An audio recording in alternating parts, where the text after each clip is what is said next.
Oh, hey guys. I think I'm live now. I should be talking. Let me start up my art. Just wait a little bit for some people to show up, I guess. Run my art through. Hey Craig, how are you? Good to see you. I was looking at it's been like almost a month since last time I streamed. It's just been what, Grasshopper? Are you talking about Craig? Hey Mark. So I've been missing everybody. It's been like too quiet and I've had too much troubles getting online. But I'm here and hopefully I won't miss any more. Hi Chu, how are you?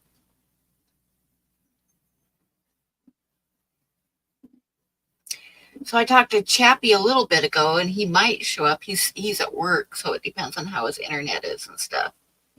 But I'll watch for him. And Blackie's gonna be a little bit late, but he should be here later.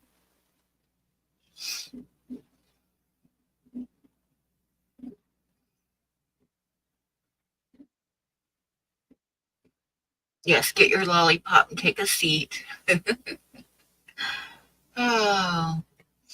So how has everybody been and how are you all doing?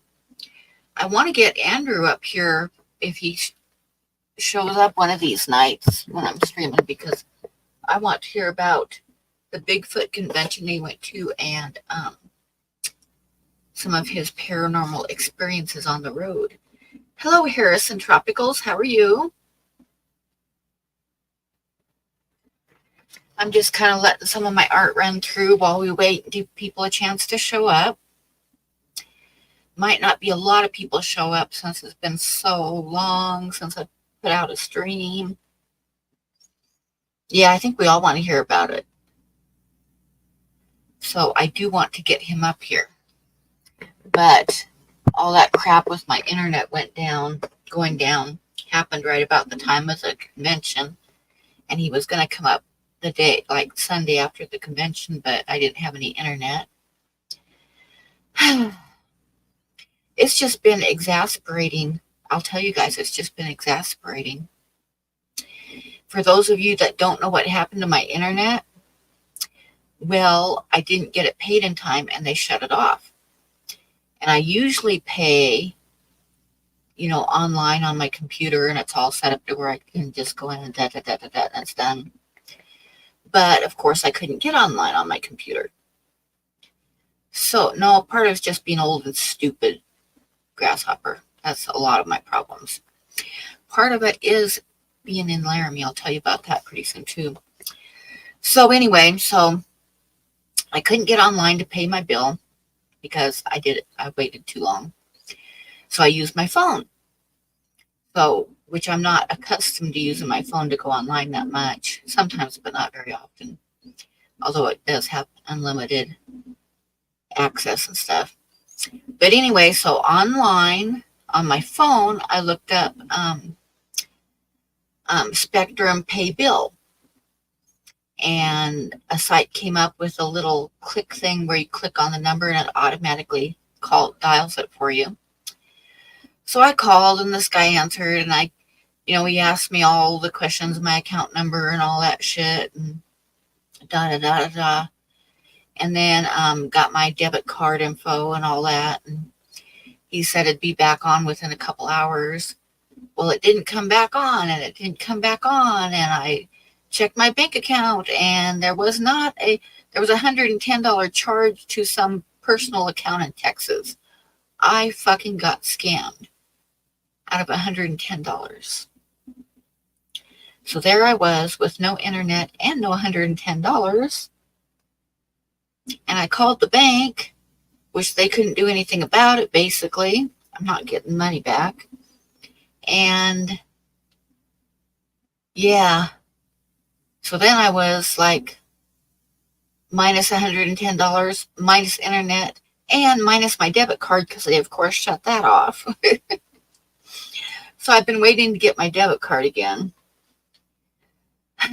So I think it's probably in the mailbox now. I got to walk over to my mail and see if it's there.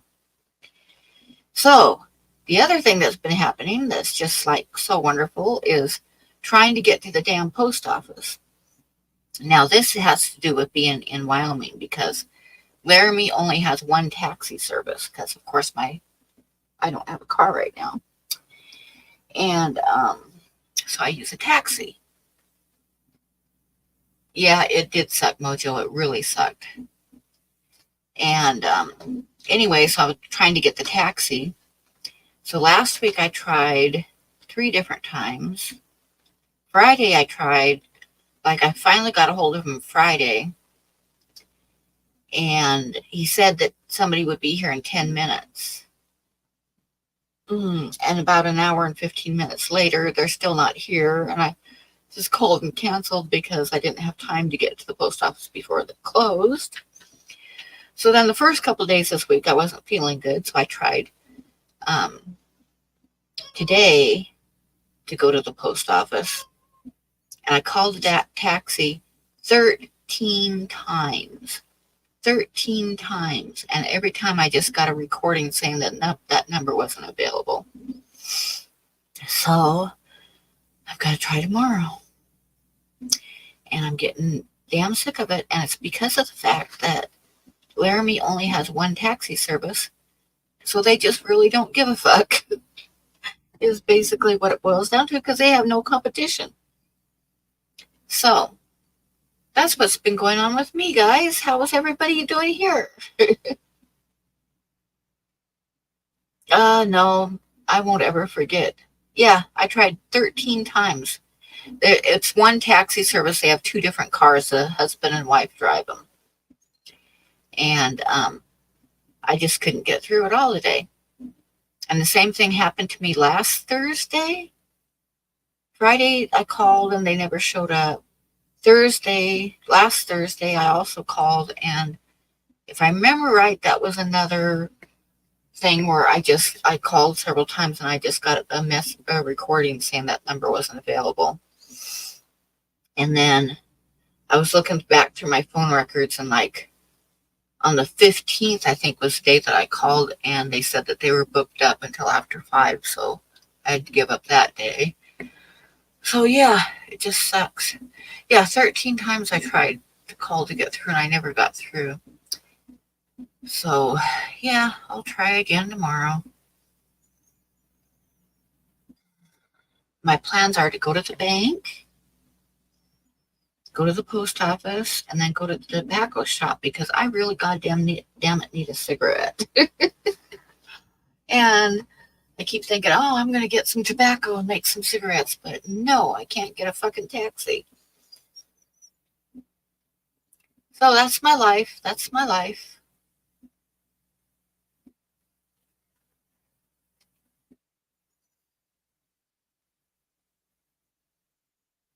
No, I haven't forgotten how to drive, Grasshopper. Just come up here and lay underneath, get me a car and lay underneath of it. I'll show you that I still remember how to drive.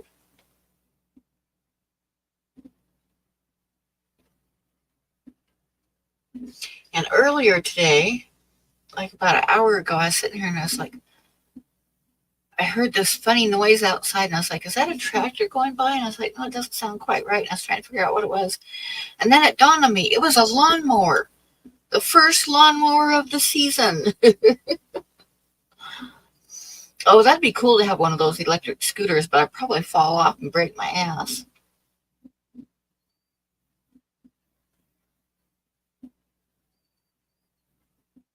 I remember one of my kids riding one of those, and she made it like about a block away before she fell down, scraped up her knees and elbows and everything.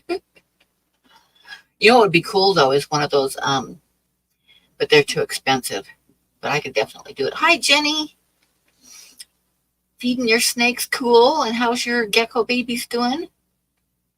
Anyway, what was I saying? Oh, one of those electric bikes. That would be cool. I was looking at those online. They're too expensive, but I could definitely ride one of those babies.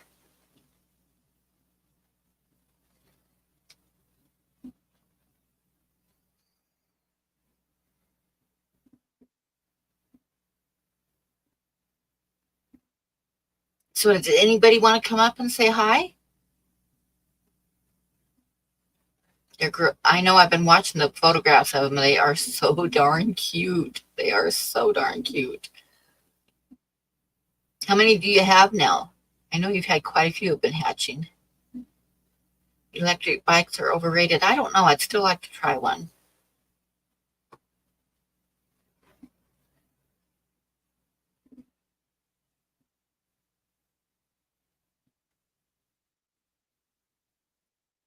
When this art is done running through, I'll show you guys some of my new art. Now, some of it I sold on Facebook, so some of it is not available. There's not very many people in here anyway right now, but I can still show it. What kind of toy?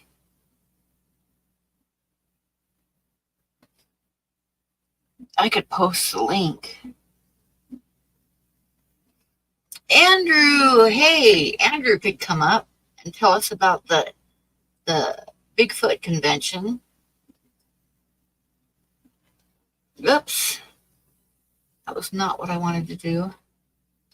I meant to post a link. TJ, hi.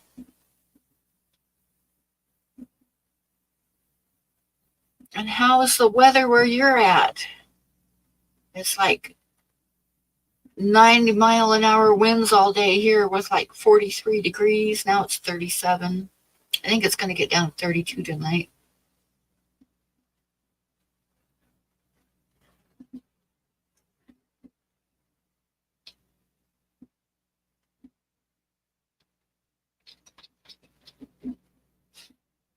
Okay. Now I'm going to post. It's too long. That can't be it.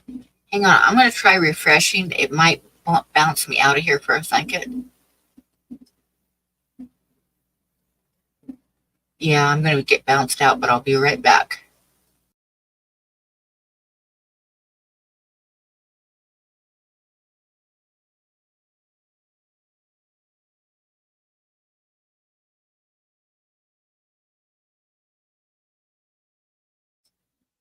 It cut off my art stream too. That's okay. What was I going to do though? Oh, I was trying to just post a link, but this looks way too long. I don't know why, but I'll see if it goes.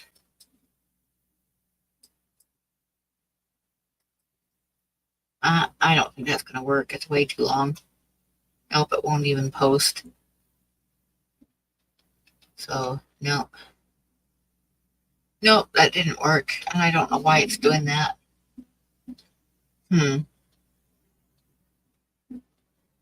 Oh, well. Yep, I abandoned it's been like, I think 28 days since I streamed last time or something like that. The longest I've ever gone without a stream. But I'm going to show you guys some of my new art. I got some more that I'm working on, but not quite done yet. Hang on. Why is nothing is working right here? Okay. Share screen. 6 tornadoes. Oh my gosh.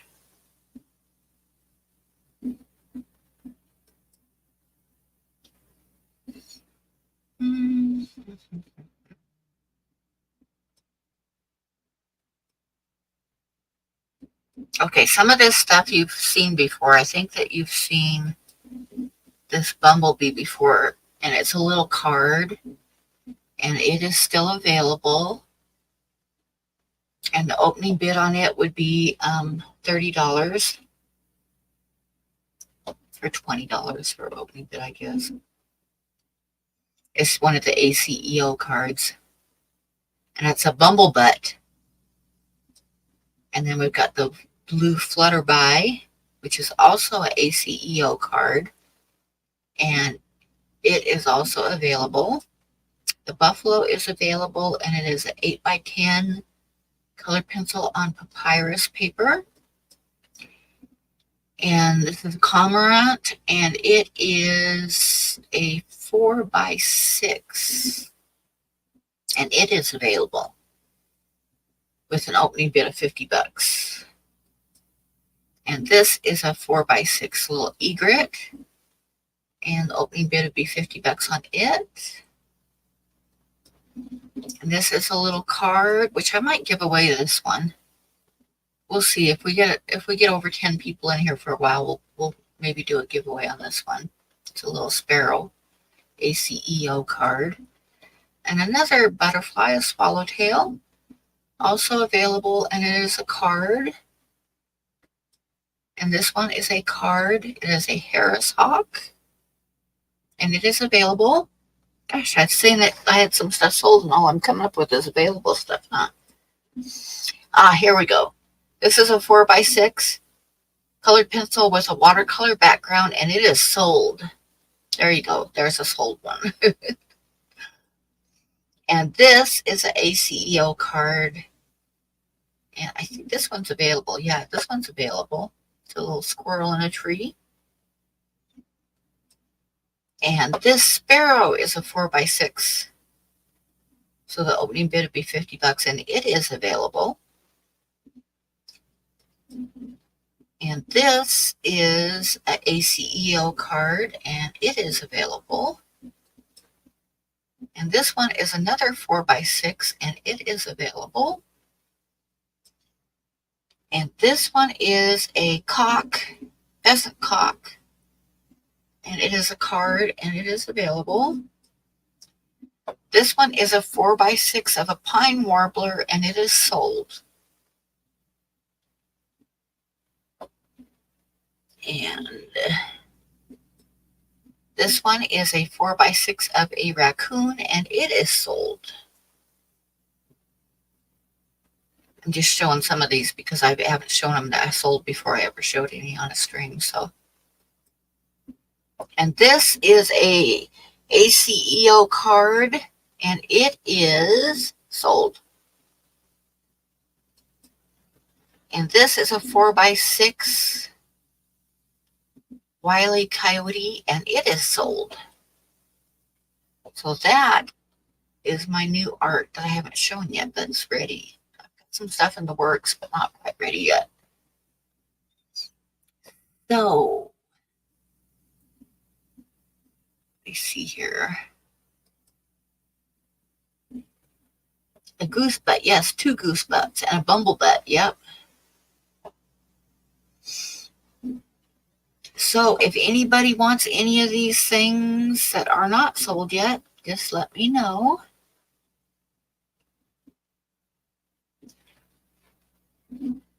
You're a Punchy Paints bumblebutt. I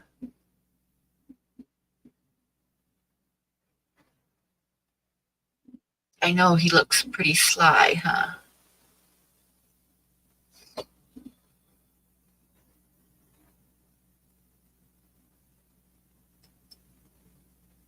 And I should put some more revolving art up so that I'm not just sitting here by myself.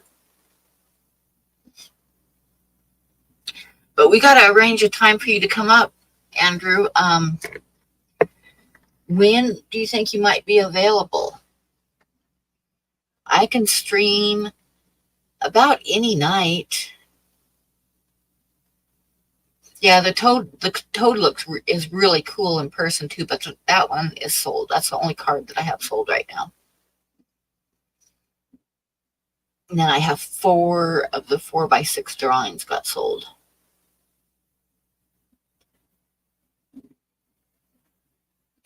So 5 of the things that I just sold you were sold. But I'll go through them again in a while. GRB, oh my gosh. I was kind of worried because I hadn't seen you for a while. And GRB, you actually are getting that drawing of the Indian girl, whether you paid for it or not, because I just decided that I wanted you to have it. So it is addressed and in the pile of stuff that I'm trying to get to the post office right now. And I will let you know when it goes. But it is all packaged up and ready to go. A painting of foxes playing cards. I think that's been done before with the dogs playing poker.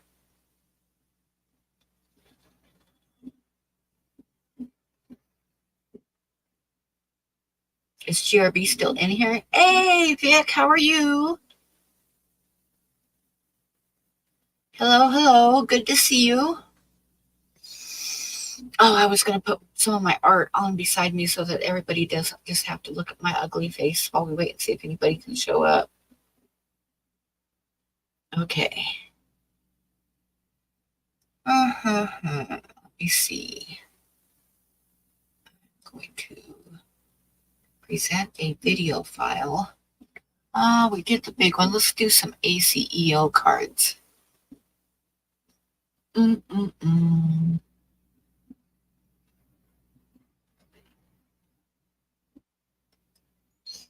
try this one out.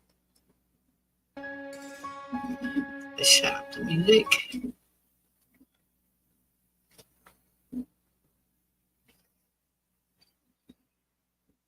You got home a day late because of your delivery and they took too damn long. You got a 10-hour break. Well, when you are able to have a day off where you can, or a night where you can come up, let me know, because I really, really, really want you to come up.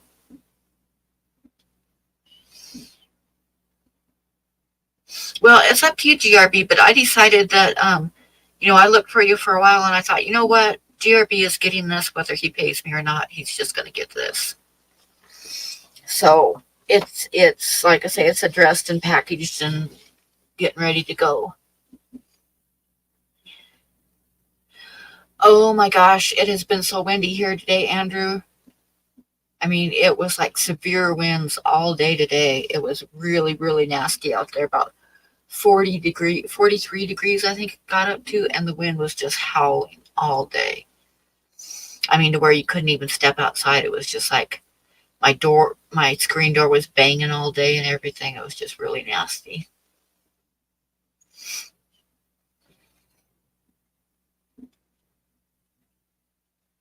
Oh, I stopped it. I gotta hit start here. But no, I didn't want the sound on. That's what. I hit the wrong button. That's what I did. Okay. I've forgotten how to stream. It's been so long.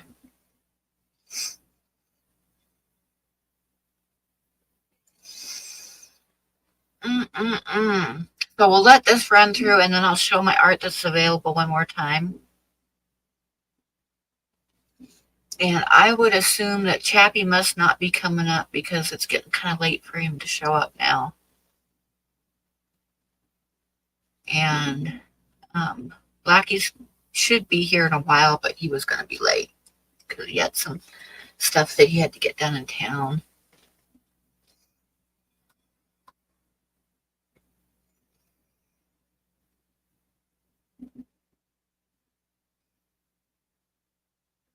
Oh, definitely. Most definitely. In fact, I'll stop and show you right now.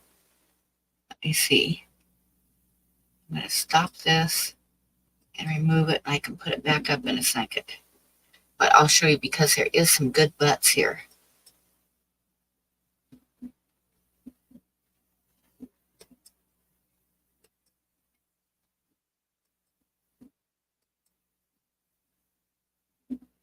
I know. Okay, so this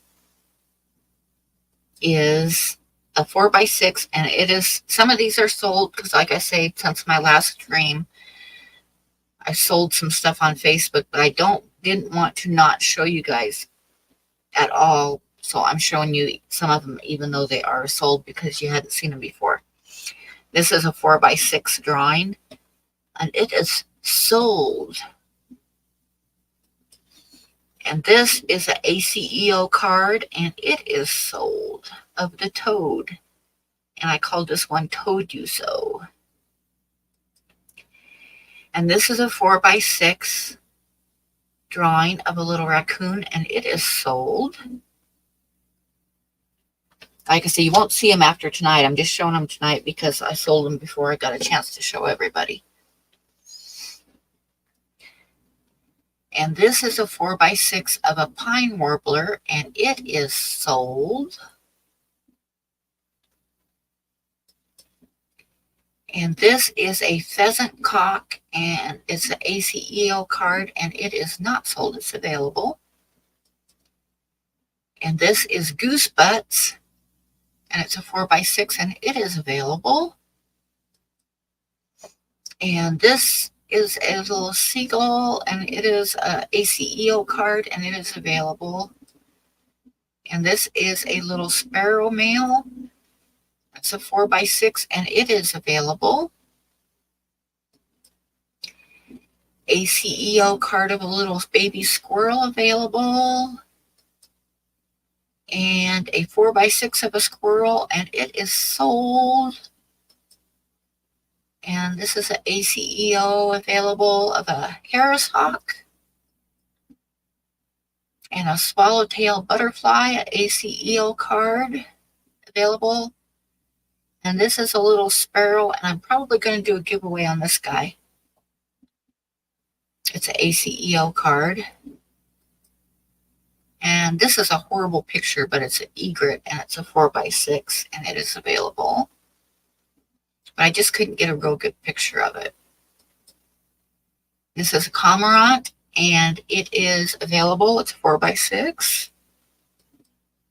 And of course, the buffalo is 8x10, and it's available.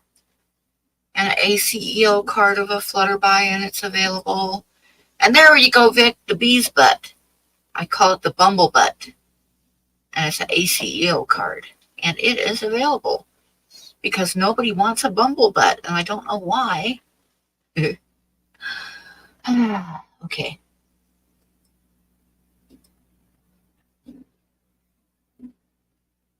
What is the state bird of Nebraska?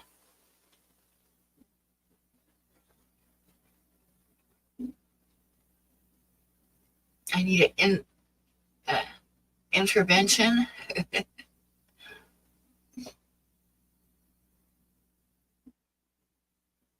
That's very cool, Andrew.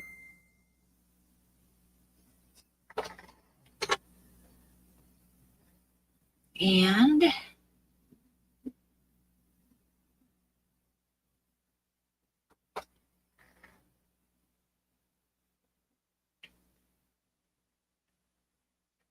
got a message, so I'm answering it.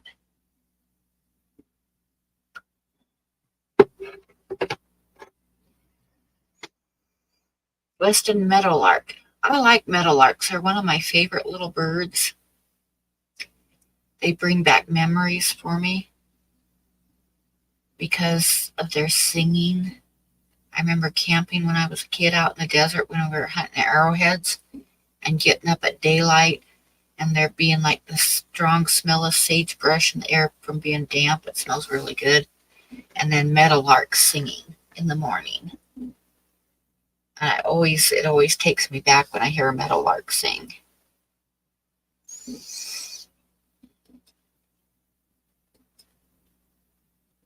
Okay, I can start that one up again. Okay. Yeah, they're very pretty too, but I love their song.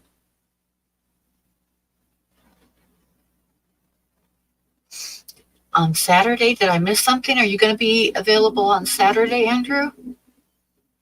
I can go Saturday or Sunday, whichever one works for you.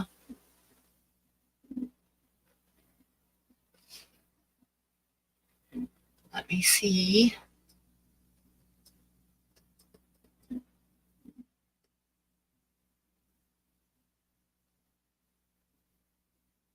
Oh, yeah, you did say it. Sometime Saturday we could do something. I definitely can do something on Saturday night.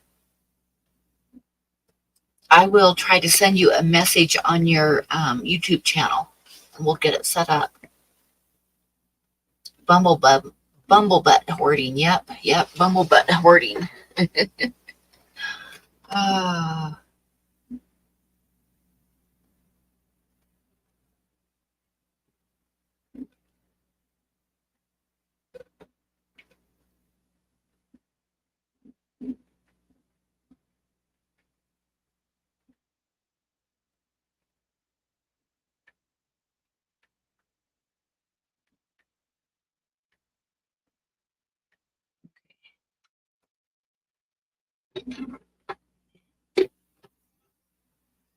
All right, so I think that yes, we could do it Saturday night.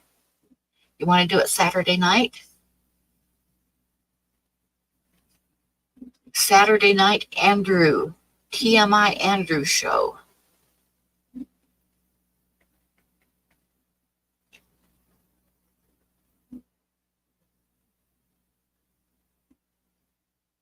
You didn't realize Bigfoot conventions are a thing? Oh, yeah, there's some real popular ones.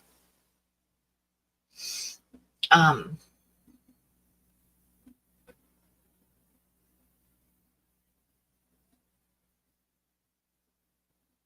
yeah. Um, I'm not sure. I know there's one up in Washington, and I think there's one in Colorado, and then Nebraska. Just one Andrew went to. Then there's some back east too, I think, every year in Ohio and places like that. There's a lot of Bigfoot conventions.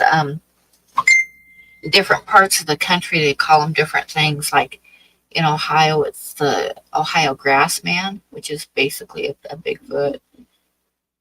And of course, in Washington, there's Sasquatch, and in Florida, there's skunk apes, and what other ones, guys? There's a bunch of other ones too.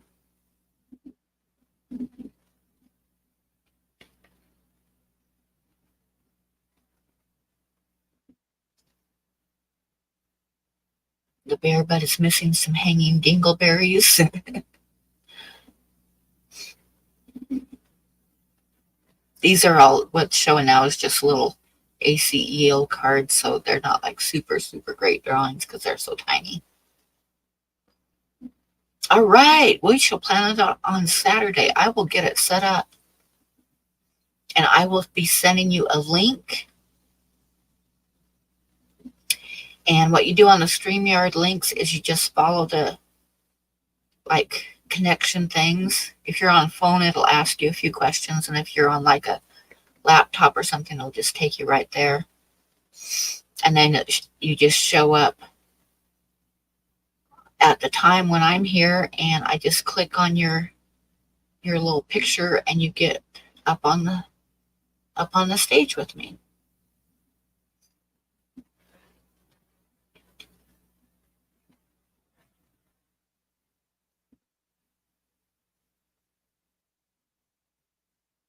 So yeah, we shall plan on doing it Saturday night, and I shall get a stream set up right away for that. Just give it your social security number and 2 credit card. Yeah. No, if you're on the phone, you just got to click accept a couple times to accept their cookies and shit or whatever it is, and that's it. You're ready to go.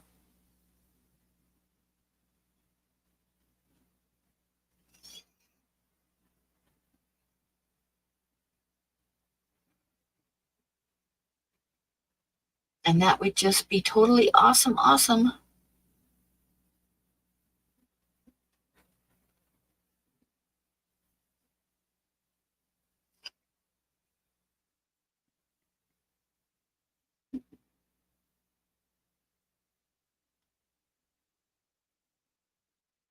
Sounds like a lot of people were there.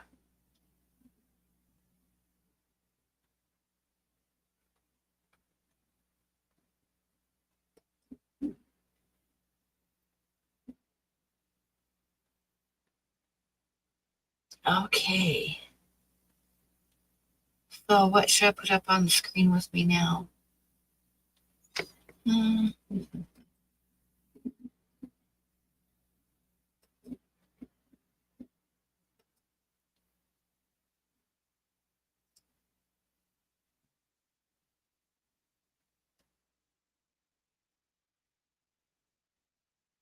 don't know. I guess we can do another run through of my bigger art.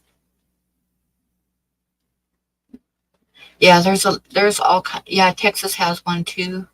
California, yeah, there's a lot of Bigfoot conferences, and quite a few of them back east too.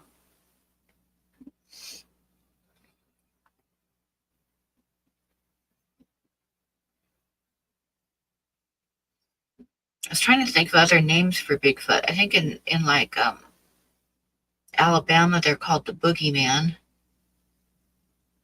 and or boogers. Like I said, I know in Ohio they're called grassmen. Texas has a different name for them too. What does Texas call them? I forget.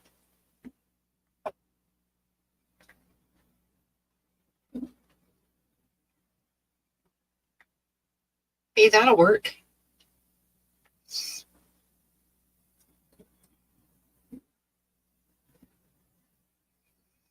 I guess I'll throw up the ones that are for sale again, or the new ones, because some of them aren't for sale, they're already sold. But I think we'll do a giveaway here pretty quick.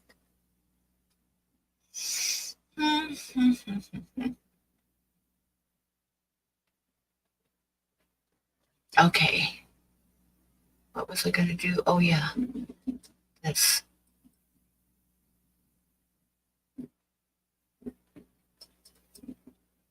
the bumblebutt.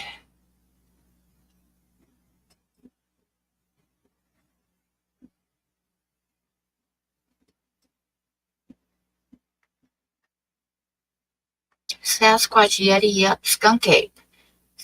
Skunk apes are like in Florida. Yowie is in Australia. Urano? I don't know where that's at. Almas is, I think the Almas is like in Russia.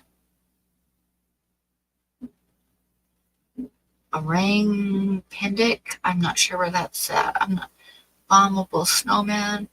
Wendigo. Wendigos are a little bit different than a Sasquatch.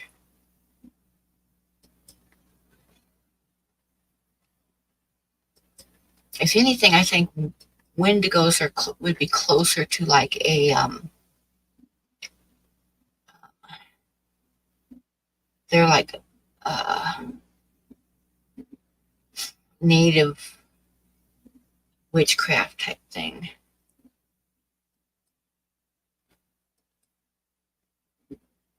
Oh goodness, for goodness sakes. Yowies are Honey Island Swamp Monster. Yep, that's another Florida one.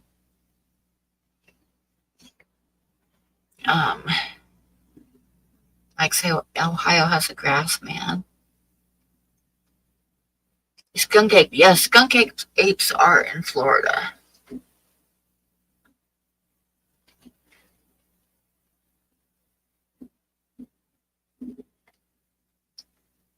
Yeah, GRB Yowie, I believe, is in Australia.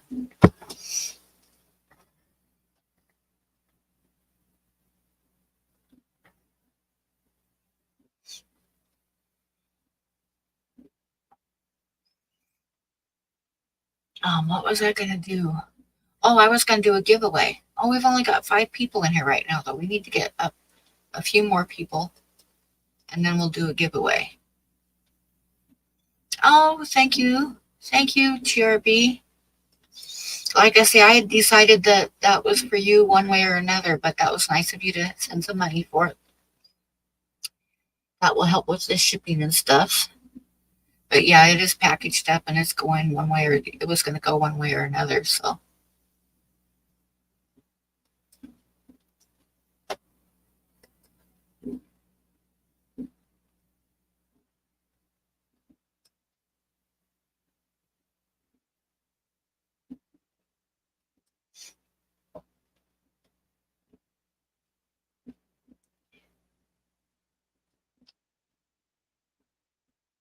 they're belligerent in Aussie land.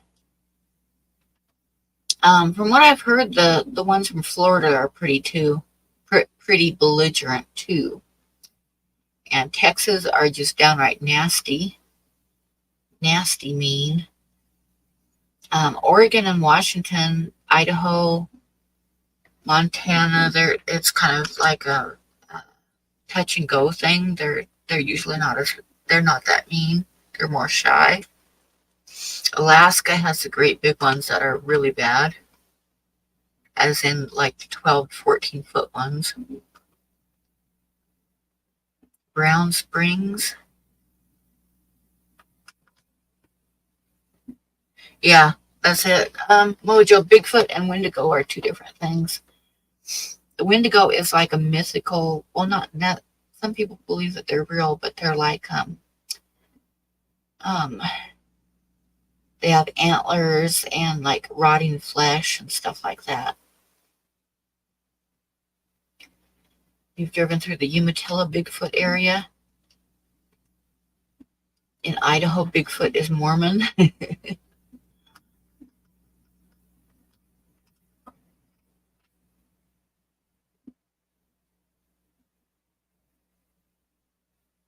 Yeah, that's what I've heard. And the ones in Alaska that get that big, a lot of times they have fangs and they are definitely man eaters. And I think it's like Texas has a mugwort too, which is like a little bit more ape looking of a Bigfoot, and they're also very extremely nasty, from what I've heard. Skinwalker. That's what I was trying to think. The Wendigo is closer to like a skinwalker type of entity. And that's the type of stuff that we want to talk about on Saturday night, Andrew. Keep that thought in mind too.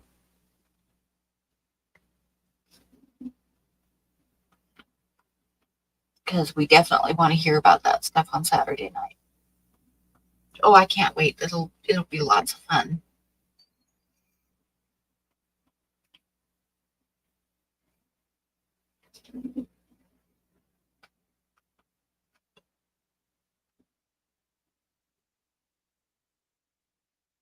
Guess what, Andrew? You telling the story again Saturday. That's right. That's right. Everybody, like, keep it in mind and remind me to ask him about it on Saturday.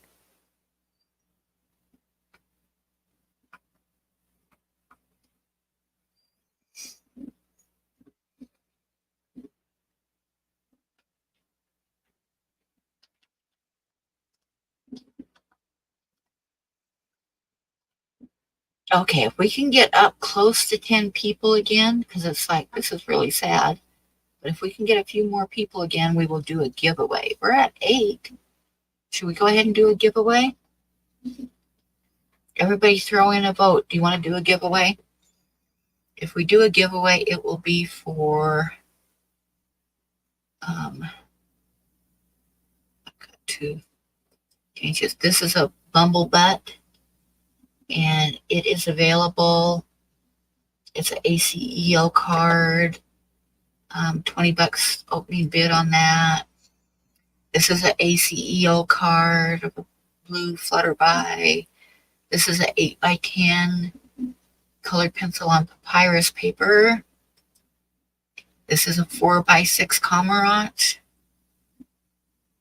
and a 4x6 egret. Those are both available. The sparrow, I think we'll do a giveaway on this little sparrow.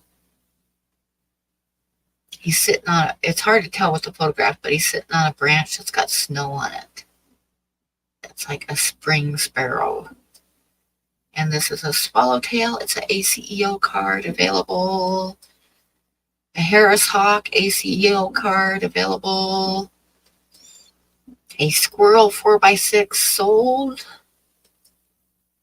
ACEO card of a squirrel is available. This little male sparrow is available. It's a 4x6.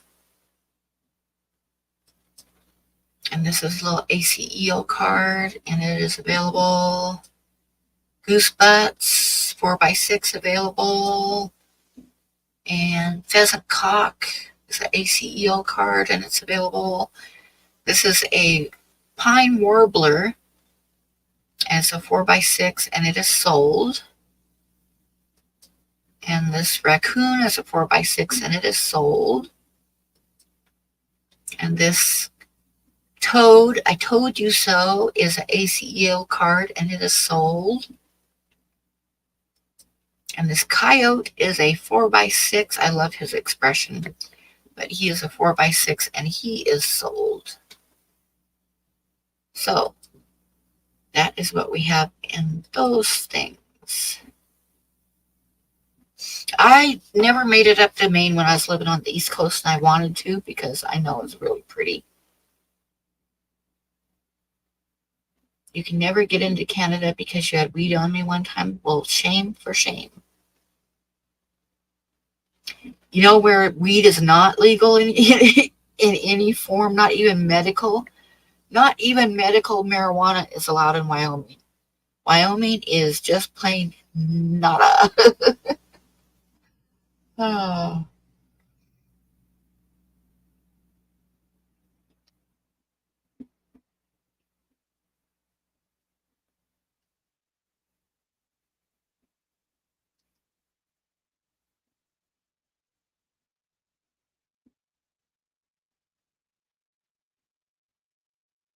Yes, the coy coyote who slipped something in your drink. There's Dr. Black. Another solid reason to get out of Wyoming. Yeah, that's about it, too. Wyoming is so backwards. Oh, my God.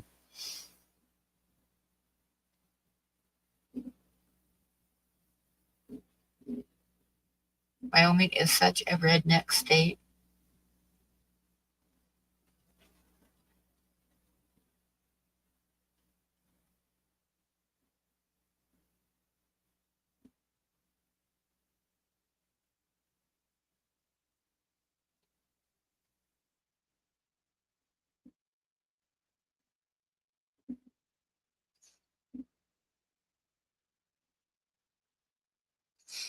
So are you going to come up, Dr. Black? I talked to Chappie earlier, and he was going to try to come up, but he must not have been able to get online because he was at the work site, and he said the internet there can be really iffy, especially like they had like strong winds today too, so the wind and the internet do not always do well together. So anyway, what, we only have 3 people in here? Seriously? Well, how am I going to do a giveaway with only 3 people?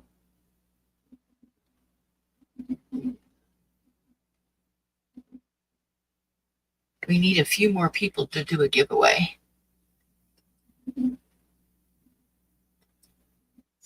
So I'm not surprised about 3 people because it's been like almost a month since I streamed last time, and it's a Thursday night, which is like not a good night for me to be streaming because other people are streaming on Thursday nights. But it is what it is. It is what it is, what it is. Let me see. I need to get on my YouTube channel and see how many people there are. View your channel.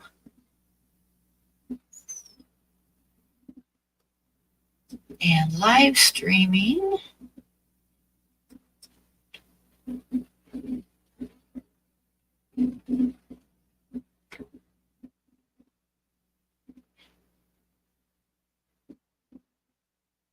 A warm cake.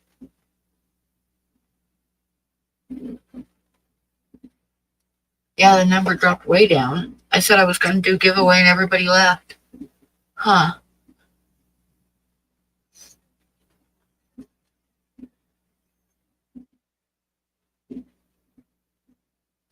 Well, there's GRB and Grasshopper and Trash Cat and Dr. Black.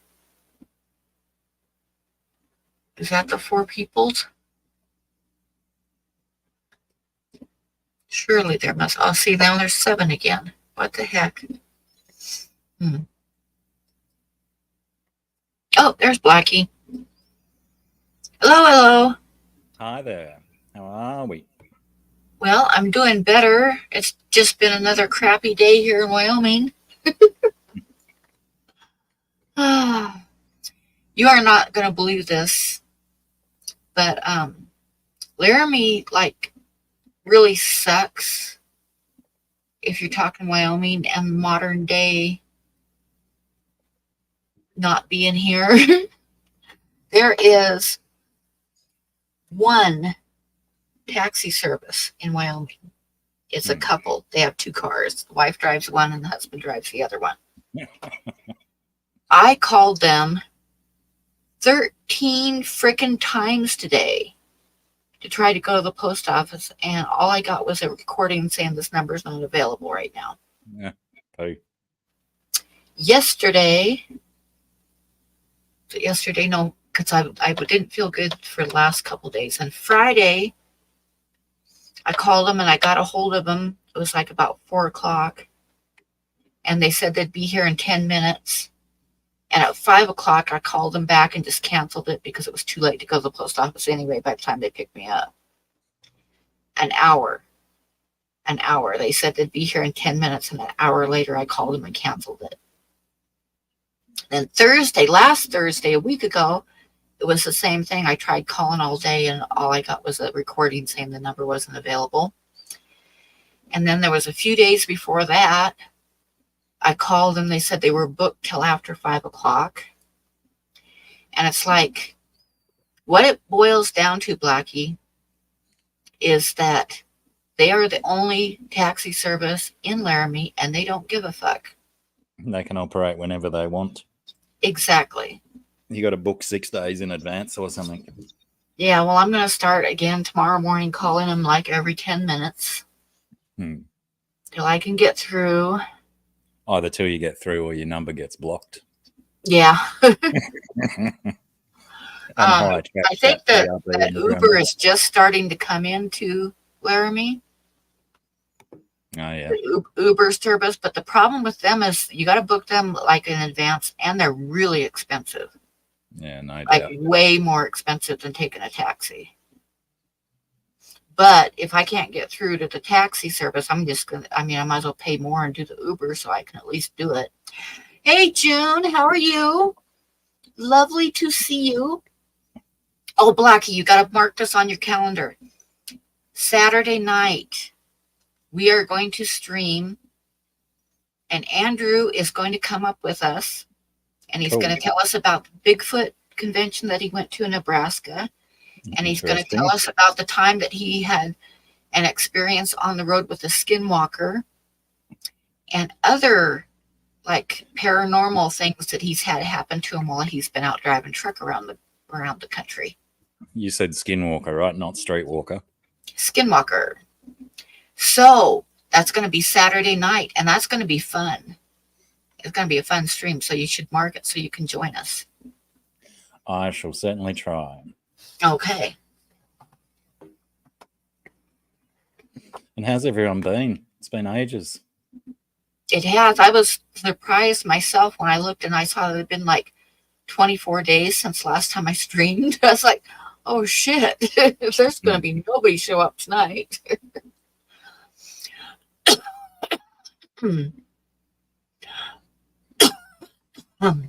I see Huawei, splendid moderator as usual, is slinging around Sarah's link for her free Patreon. Yep, Huawei is the best at that. Now that I know a lot of people are probably a little bit standoffish about something like that because they think you've got to create an account and download an app and all that kind of stuff. But Patreon, you can just sign into it with your YouTube account, your Google account, or your really Facebook account. Go in. Yeah. And you can just view it on your web browser. So it's no drama at all. There's no hassle. And she's been putting up some wicked stuff on there. She's been doing these tile designs lately, which are just wild. But oh, I would love to see those. I'll have to go check it out. They're yeah, it's quite expensive, as I think Sarah told Trash Cat earlier today.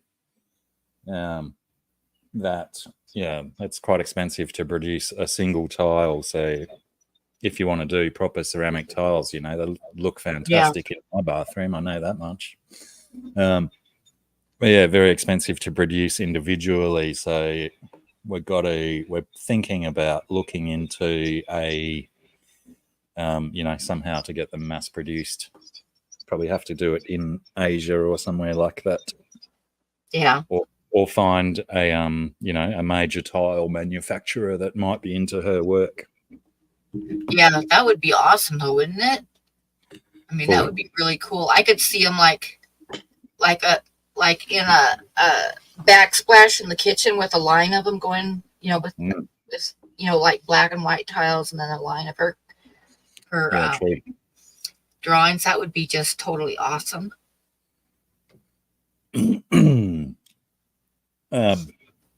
What else was I going to say? Oh, yeah, and she's got some new shirts on her Teespring as well. I think it's on a Teespring. Oh, very Some really cool. very nice looking designs as well. She's been churning out some fun stuff lately. And she's also been accepted into the Oddities and Curiosities Expo again for this year. Oh, cool. Very good. Did I say expected? She's accepted. I don't know which one I said now. You're not too bad, Trash Cat. She's quite pissed off the last couple of days, though, because it was her 2 days off that she gets from work. And she spent all of Wednesday working from home and half of Thursday working from home. Like not working on her art, working on work. Yeah. Oh, That's kind of what she really likes to do on her days off is, mostly art, exactly, a little bit of housework and shit like that. But yeah. So she got stitched up by an incompetent treasurer at her workplace who seems to know nothing about being a treasurer. Uh-oh. Yes. Just for the what did she say? The not the status. Anyway, he's in the role because it makes him big man around town. Yeah, Jane, that thing behind me is going off. Oh, wow, it really is. So are you into winter weather yet? Not full blown, but we've had a couple of chilly nights. But yeah, like I'm still Sarah gave me the fantastic idea the other day to actually open my bedroom window for that nice chilly winter air because I never open that window. And yeah, I've had my window beside my bed wide open and I don't shut my glass door overnight, so I'm still sleeping with open air. It's been lovely. Oh, yeah, that is nice. It's still cold here in godforsaken Wyoming. It was like there's places all over the country are in the 80s and 90s, but no, Wyoming, we got up to 43 degrees today, and it's getting down to 32 right at freezing tonight. Yeah, joy. Today, like I say, just like last I checked, it was like 43 degrees, and the wind was just howling. And I mean howling to where you froze your ass off if you stepped out that door at all. Because not so much the temperature, but the wind making it feel really, really cold. The old WC fields. Good old Wyoming.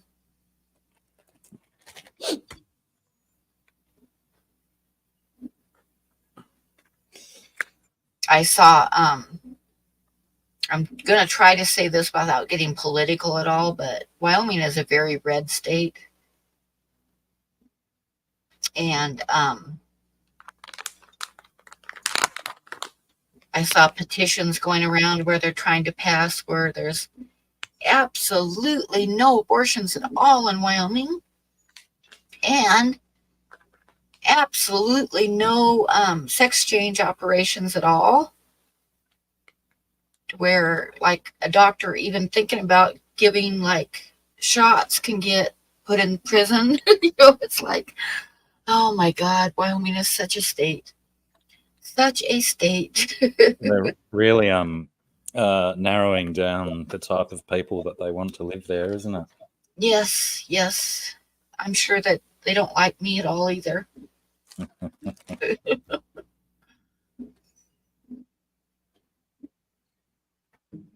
Oh, so many bloody cords. It's been that long since I've used this microphone that my all the elastics that support it in the shock absorber bit are all perished and fallen apart. Well, I'm going to show my art that's for sale, and I'm just actually about half of it is sold already, but I haven't shown it on YouTube at all yet because I sold it during the time that I didn't have internet on here, wasn't able to stream, so that's why I'm going ahead and showing some of it, although it is sold already, just because nobody's seen it yet. Sure. So tonight will be the only night you'll see it because some of the stuff that's sold already. There's not very many people in here, but I'm just going to show it anyway. If we get up over 10, I'm going to do a giveaway. But I'll flip through this again really quickly because I don't want to bore everybody, but I just want to show everybody before it is gone forever to never be seen again because it's sold already. Okay, this one is a 4x6 color pencil drawing, and it is sold. It's Wile E. Coyote. And One of my sons has the middle name Wiley. Really? Cool. Mm-hmm. This one is I Told You So, and it is an ACEO card, and it is sold. So clearly you don't have that problem that Sarah does of finding names for your work. Oh, sometimes I do, sometimes I don't. This is just a little raccoon, and it's a 4x6 drawing, and it is sold.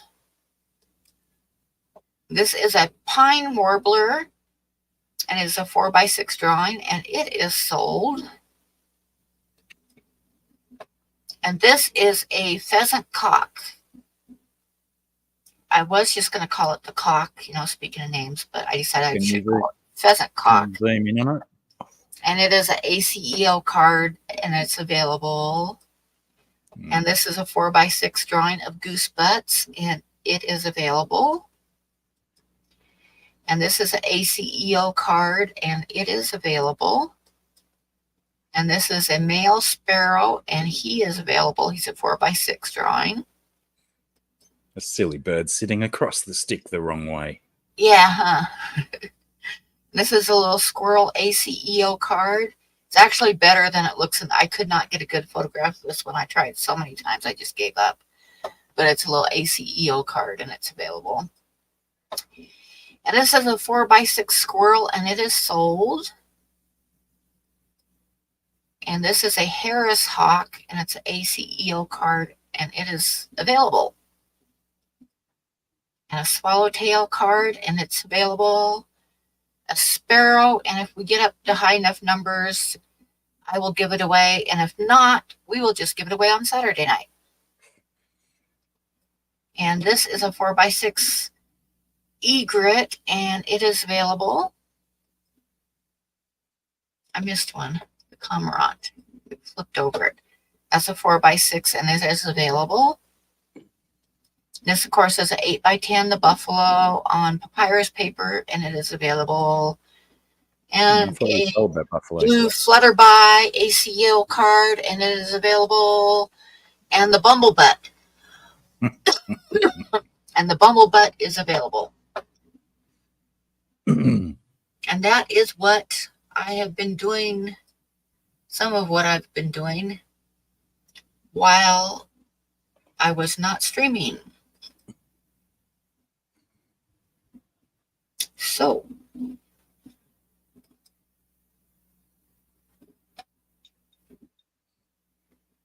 I think that's how you spell it. Trash I'm working on another pheasant, like it's the full body of a male pheasant. And I've already named it.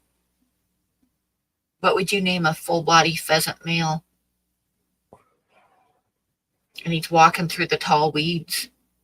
And I'm going to name it the cock walk.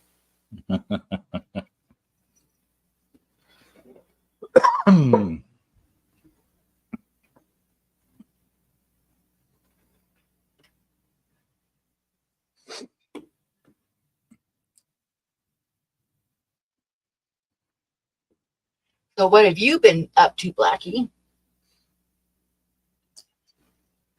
Not lots. Usual business for me. Rinse and repeat. Daily grind. That's about it. Yes, there's been no terrible events or upsetting behavior. Oh, actually, I had a bit of a terrible event yesterday. I was changing out of shorts into tracksuit pants, and as I was stepping out of my shorts, I tripped myself over and fell to the ground. And I've already got a damaged shoulder, and I've got this big TV that's been sitting on my floor. And as I went down, I've landed my arm on top of the television and wrenched my shoulder Oh no. so far back and far out. I must remember to take my shoes off before I try and change trousers. Oh, I remember when I was getting ready to go on with Bob one night, and I was walking across the floor, and I tripped over my own feet. I don't even know what I tripped on. It was just bare naked floor, and I tripped. But when I fell, I kind of like had my arms outstretched, and my left arm like hit the dog dishes and flipped them around as I fell. And I don't know how I did it, but I hurt myself pretty good. It was like weeks of not being able to raise that arm even as far as my waist. I mean, and climbing in and out of bed. Oh my God. You don't realize how much you use your arms for balance until one of them is hurt. Absolutely. Climbing into bed, getting up and down out of the chair, anything just sent sharp pains. And I ended up with bruises like from my underarm down to my elbow. And if I'm being totally honest, I think I might have had a hairline fracture or something. Mm-hmm. I didn't go to the doctor, but it's been like a year and a half, and I still cannot raise my arm more than shoulder high, period. That arm, I cannot raise it above my shoulder at all. And I can't lift anything heavy with that arm. And potentially never again. Yeah, it's permanent damage. Whatever I did to it is permanent damage. And like I said, I kind of have a feeling that I might have had a hairline fracture. It wasn't like a major fracture because, I've been at EMT and I kind of know what those feel like and stuff, but I might have like cracked it a bit. While I've got a captive audience of Trash Cat, can you send me your address again, please? I've still got a shirt that belongs to you. And you probably would like it. You trip over cats, only cats.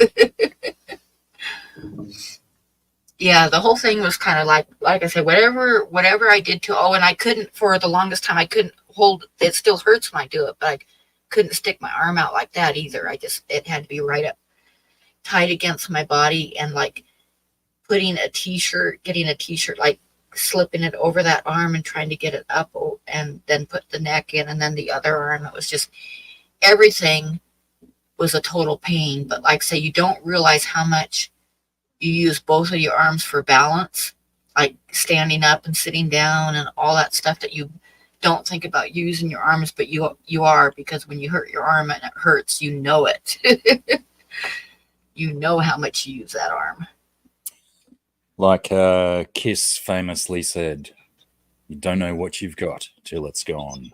Yep, that's it. I think that was in their no makeup stage in the late 80s, early 90s, perhaps. It might have been earlier than that. Or do you think not? I don't know. I was never a member of the Kiss Army. They were a little bit before my time, so by the time they were a little bit after my time. By the Like, time they were doing the no makeup stuff, I was already into different music than that.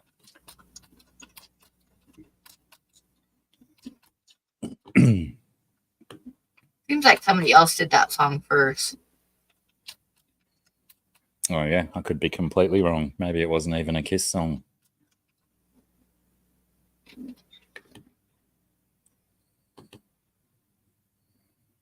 Oh yeah, you could DM me on Instagram or email me Trashcat. I don't mind, as long as I get your address so I can get this thing out of here. The worst thing is it's been sitting around my dank, smelly room for so long. Joni Mitchell did it first. Interesting. Yeah, that's one that I'm remembering. It was in the 60s. So yeah, Trashcat, when you get this shirt, it's probably going to smell like my stinky, smoky bedroom, whiskey, musty, all the flavors. But I haven't wiped it under my armpits or wiped my bum with it, so you'll be all right. Ooh. I could if under special request. But then again, those things, when the shirts were freshly printed, I guess it's the same with all shirts when they're freshly printed. They stink so bad anyway, so I'd be quite surprised if the fragrances from my room were powerful enough to overpower the fresh shirt smell.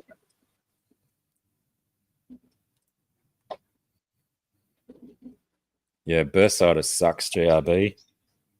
I think that's what I'm currently, well, before yesterday, I think that's what I'm suffering from in my shoulder. Ugh. And I've had it in my elbow before as well. And it's a very stingy nerve pain.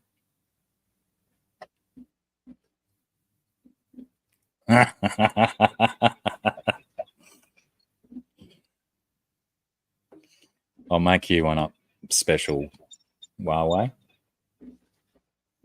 I will wipe my bum on yours and my armpits, and I'll put some other bodily fluids on it.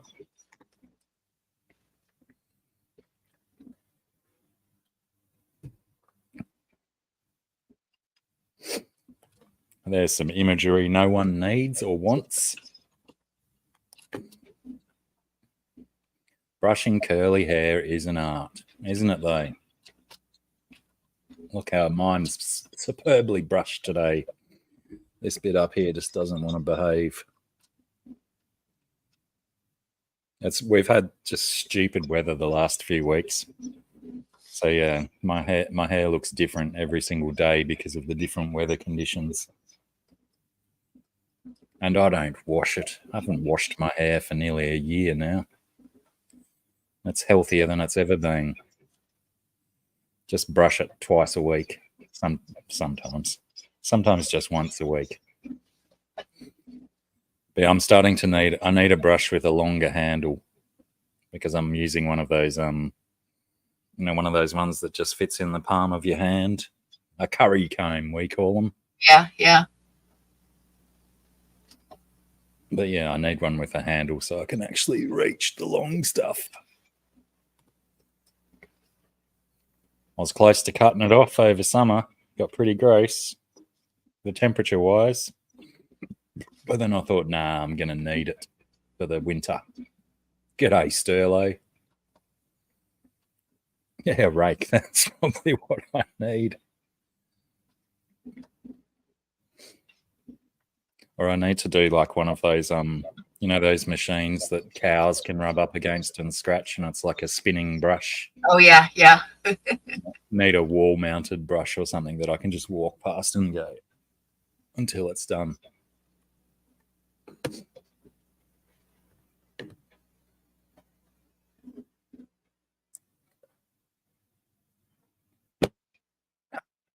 Yeah, I'm not sure. Like I said, I'm not sure what I did to my arm or shoulder, but whatever I did to it, I can honestly say that it's totally fucked it up.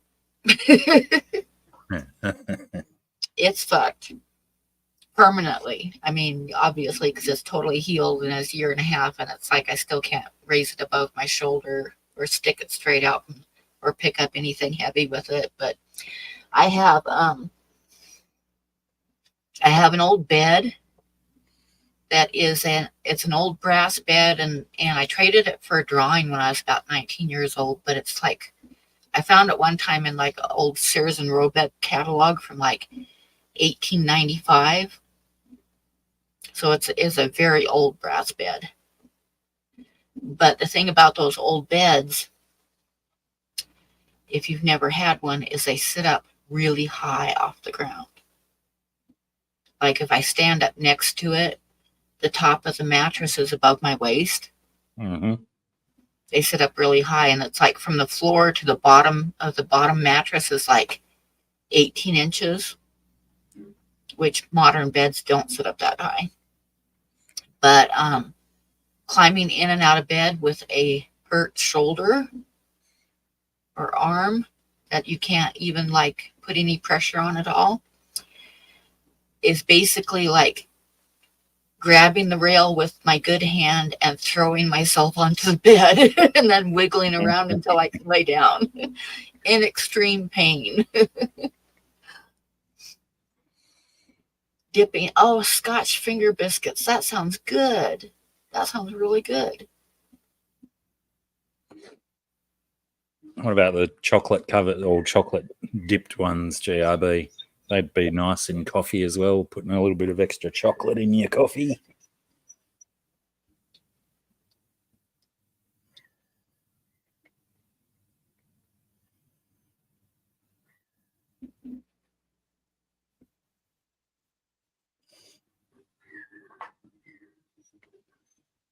My eyes are all red and blurry again because we've had even though it's still colder than hell in Wyoming, the pollen count is really high because it's springtime. And also do you have cottonwood trees in Australia? I know the name, so maybe we do. They're a deciduous tree, but they in the spring they get this feathery white, puffy white little bits that's their seeds, and they fly all over in the air, spreading their seeds around. And it's like on a good spring day when the cottonwood is doing that, it's like sometimes it looks like it snowed or something. It's all cottonwood seeds. Yeah, right. And I am like very allergic to it. So every spring when it's pollen and the cottonwood trees are doing their thing, it's like my eyes do this. It's like really red, burning, watering, all that good stuff.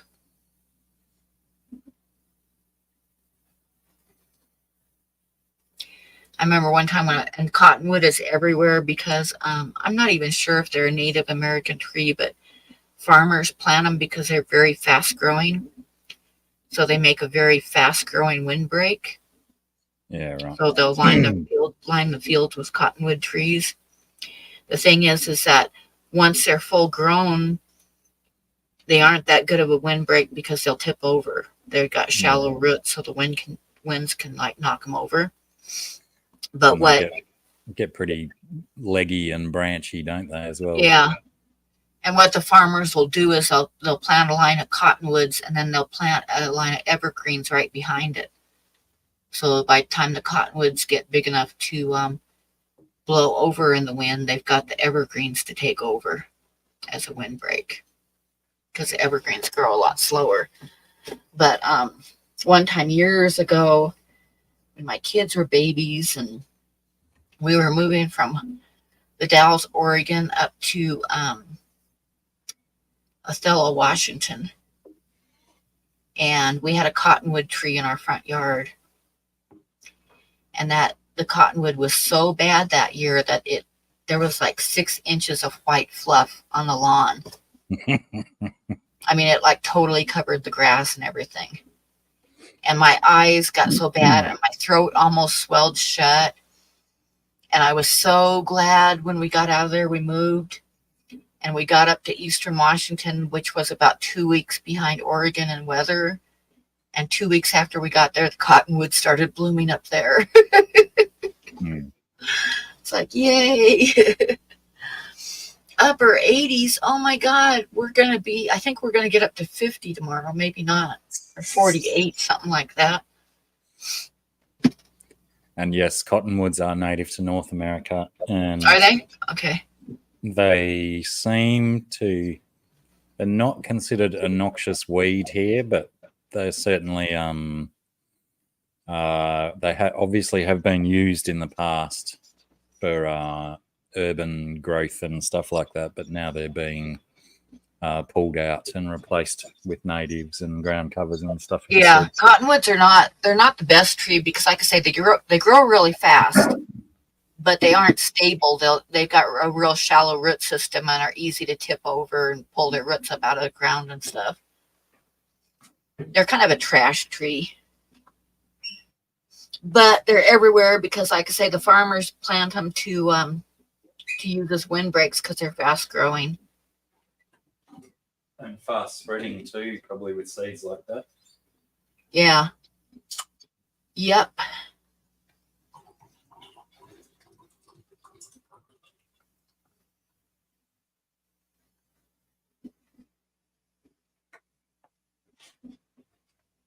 Oh, I forgot about that.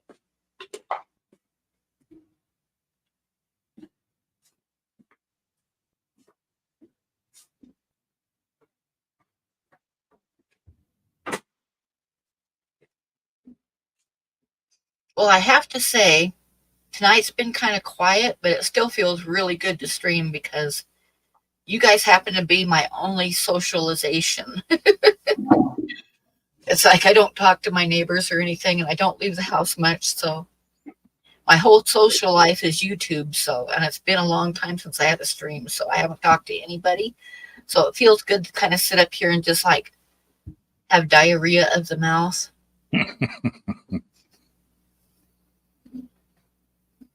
And it's good to actually talk to people and have them answer back. What is that? Is that some kind of fruit? It's a Carolina Reaper chili. Oh, a chili pepper. Those guys are hot, you know. They used to be the hottest chili on the planet. I'm tempted to slice a little piece of flesh off it and try it because I haven't tried one of this year's crop yet. Oh my God. Oh, whenever I think of hot chili, I think of the time when I first got married and I was learning to cook. I got a crock pot for a wedding gift, which was real popular back in those years. Crock pots were the big thing. You always got them for wedding gifts. I think we got like 3 of them for wedding gifts. But I think crock pots were the sole item responsible for wedding registries. Yeah. But anyway, I also got a crock pot cookbook, and it had a recipe for homemade chili. So I decided I was going to make a crock pot full of chili. But I misread the recipe where I thought that it said 2 cups of yellow chilies chopped up. It actually said 2 chilies chopped up. There's actually a big difference between 2 chilies and 2 cups of chilies. Yeah, it doesn't matter what chilies you're using. There's a big difference. Yeah, and that shit was so hot that the dog wouldn't even touch it. I mean, and I tried watering it down with cans of tomato sauce, and it didn't matter. It was just fucking too hot to eat. So don't ever do that. Yeah, I'm spewing that I've left this one in the fridge for a couple of weeks because now it's all limp and probably only usable to dry now. But, you know, I'll still probably eat some at some stage. I went through a stage where I was doing heaps and heaps of hot sauce and getting all the hot ones I could get my hands on. Yeah. And then I sort of faded out from, you know, I wasn't putting it on every meal all of a sudden. And then of late, whenever I do something chili, it just really messes with my guts. I have not been able to do a lot of. I used to love hot food, not super hot, but I like spicy. But ever since I had my gallbladder removed, it's like, fuck that shit. It's gonna run right through me, and it's gonna be just as hot coming out as it was going in. Mm-hmm.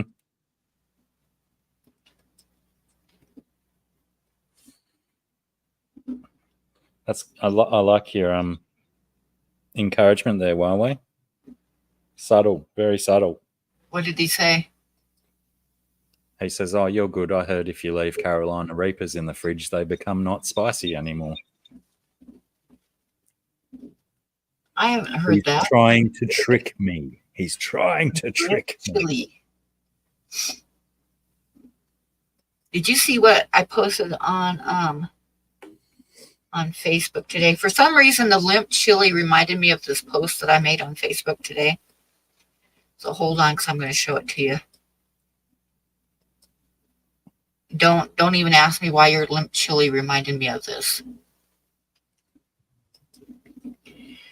because I'm sure you'll understand right away.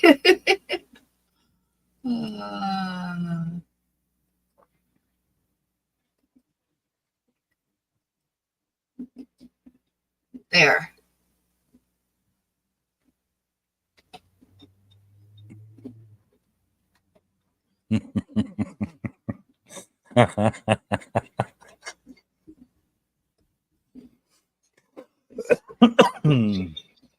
That's what New Zealanders send the girls, dick pics.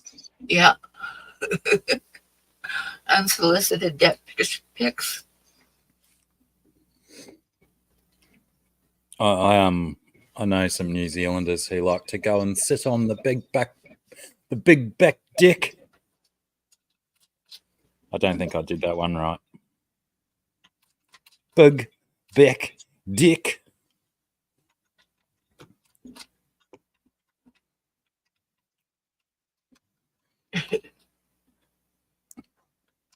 It's a cream screen. If your chili is erect for more than 4 hours, consult a doctor or go to your closest ER, or I will send you my phone number.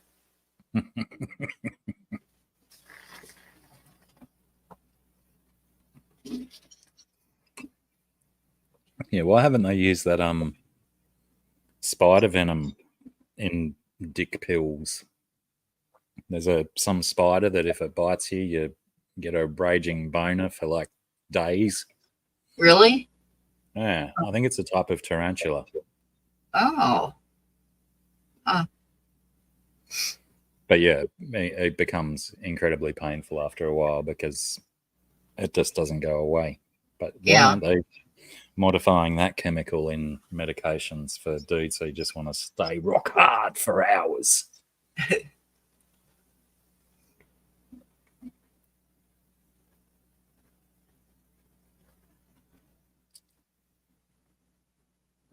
Limp chilies are underrated. Huh. I think he's just continually going to see if I'll try some. Whoa. Is it hot? Straight away. Instant. Oh, wow.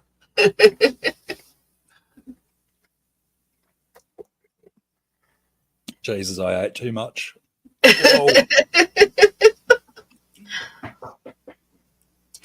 Are you going to be okay? It'll pass eventually. Milk. Oh, You gotta drink milk. Oh. Thank goodness being in the fridge took some of the heat out of it.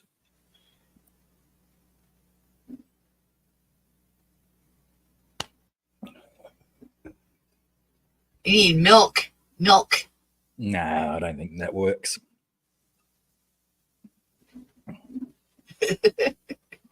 Oh, tears.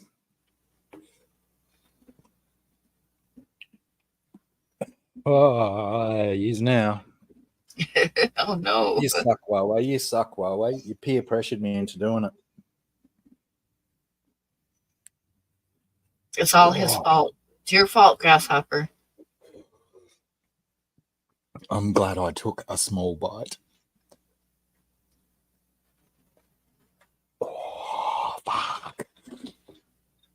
And that didn't even have the seeds in it. The seeds are the hottest part, you know that. I don't think it matters once you're up to this hot. Yeah, that's true.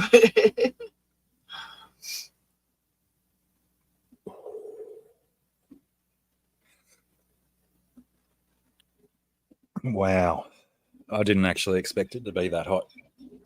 I was all bravado and balls.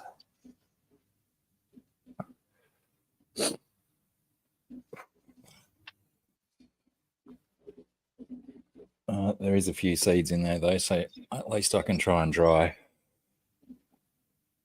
With the Carolina Reaper, it's all the hottest part. Yeah, basically. Yeah, I think that's an accurate summary. I've got like that one came off one of my son's chili bushes, and I've got a couple of Carolina Reapers growing. One had heaps of flowers on it a month or so ago. Why am I even trying to talk while I'm experiencing this? But none of my flowers came to fruit, so I'll have to plant some more.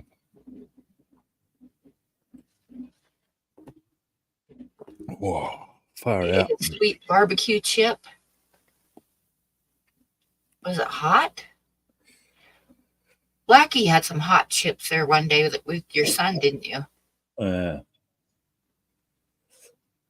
They were pretty full on too. Didn't eat any more after that first one. And then I've had a couple of people when I had those chips here. One of the ladies that used to come and help care for mum and dad, she was a Dutch lady, and she always, she'd take chilies that I grew because she liked to make chili relish and stuff like that. And she said she liked the spicy stuff. And yeah, a couple of times she was game enough to try some of my hot sauces. And then, I gave her one of those hot chips, corn chips. And yeah, she just took a little tiny nibble off a corner. And yeah, she was dancing around the kitchen. It's brutal, very brutal. G'day, Craigos. How are you, man?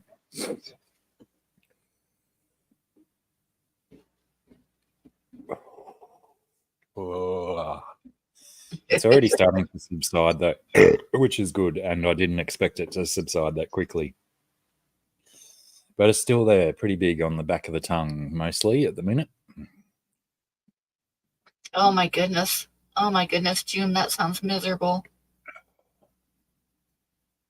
She had the chip, and she says that she was heaving for 30 minutes. From a sweet barbecue chip. Did the sweetness burn you, June? I don't understand. Or is it a special type of chip that I have no idea about?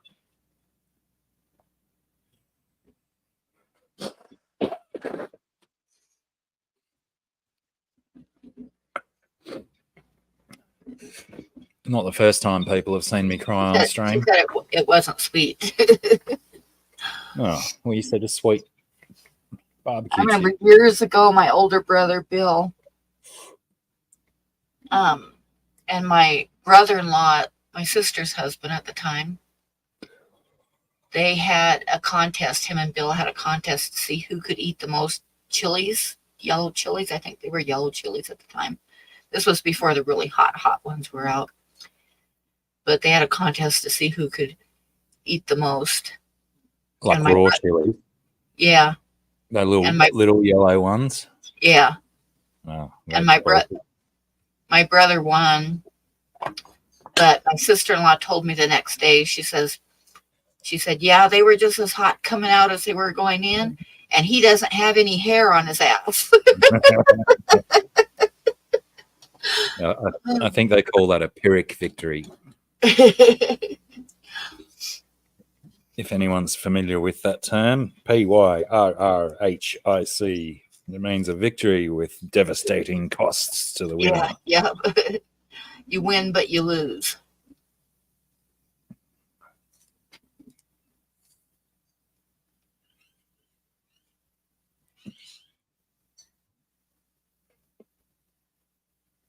Oh, am I Huawei? Where am I getting the one chip from? Got some frozen chips. I'll air fry up a potato chip and eat it, and that's my one chip challenge done.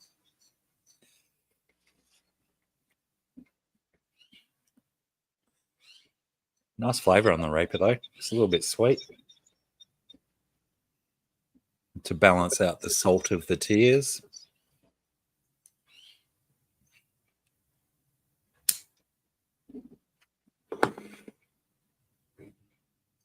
Cigarettes and bourbon, that'll get rid of the heat.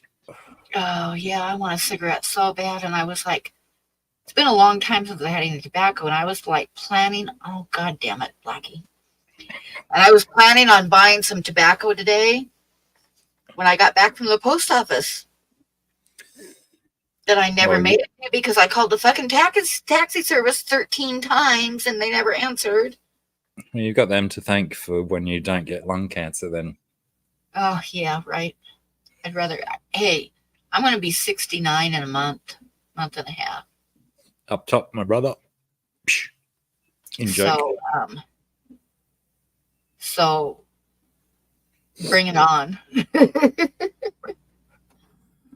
Well, I've been telling myself that I'm going to be giving up cigarettes by the time I'm 50. So what have I got? 6 months, 1 week left, roughly. Well, I think it would be sensible of me to actually try and give up well before then instead of waiting for a D-Day. Yeah. Well, I actually haven't had a cigarette for over a year. So, no bids. No bids on anything.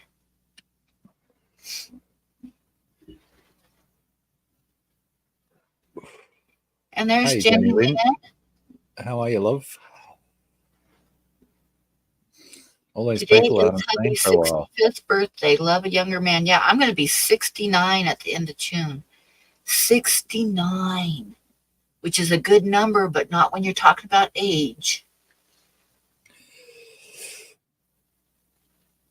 When you're talking age, that's just like freaking old.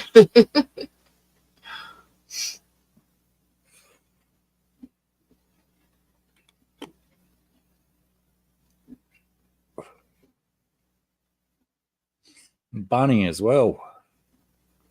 Hi, Bunny. Oh, Bunny, hi.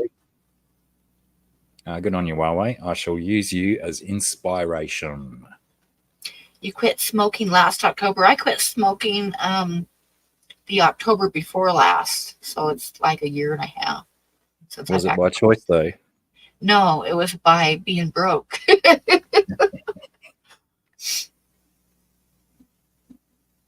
So I don't consider myself a non-smoker. I consider myself a broke-ass smoker.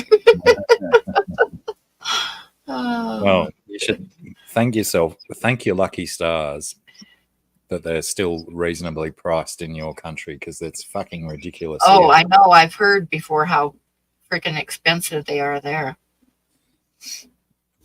I don't even know what a pack costs here now. It varies by state depending upon, every state has different sales tax and taxes that they add on. But when I do smoke, I buy like a bag of tobacco and pack my own. And we get lovely pictures on ours, no branding. Yeah, that's really nice. This is a 25-gram pouch of shredded tobacco, which is 25 grams is just under an ounce. $65. Oh my God. Now here you can get a bag, and I'm not sure how big, how many ounces it is, but it's big. It's like that big, like about that big, and stuff, and about that tall, and stuff full of tobacco is about like $25. It's enough to pack 3 cartons of cigarettes. Yeah, right. $25. 3 cartons, each carton being 10 packs, and it's enough to do 3 of those for about $25, and then add on the cost of the tubes. So for basically $32 to $35. You can get like 3 cartons of cigarettes. Oh, I was trying to work out what you meant, Cragos, with your toilet, but you mean your picture on your ciggies. Yeah, and what was it? Sterlo mentioning the chop, the black market tobacco. It's really interesting how there's like a bunch of shops now that sell the illegal tobacco, and it doesn't seem to be policed as heavily as it used to be, because they're doing it from fucking shop fronts and selling these big bags of the unregulated tobacco. Oh, I shouldn't have done that.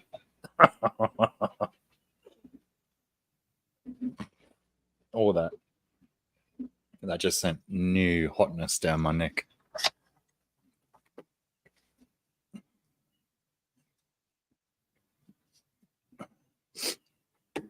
But yeah, I'd rather just give up than find an alternative. As Bunny was saying, you know, I'm being a fat man who's quite lazy. I'm going to have enough health implications as I go past 50 and beyond. So I got to start eliminating things that might make me crook or ill. Still getting pissed off at this bit of hair. I'll just put it here instead. Much better. Oh no, now it's in the way of my cigarette. I'll set it on fire. Pardon me. Oh, that might have been my first burp for this stream. You're welcome. Yay!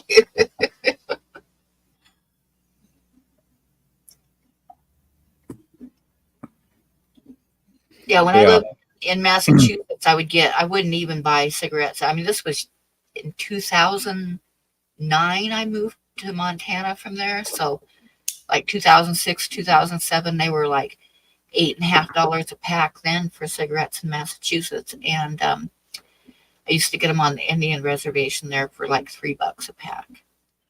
But there was like crappy cigarettes, but they were cheap.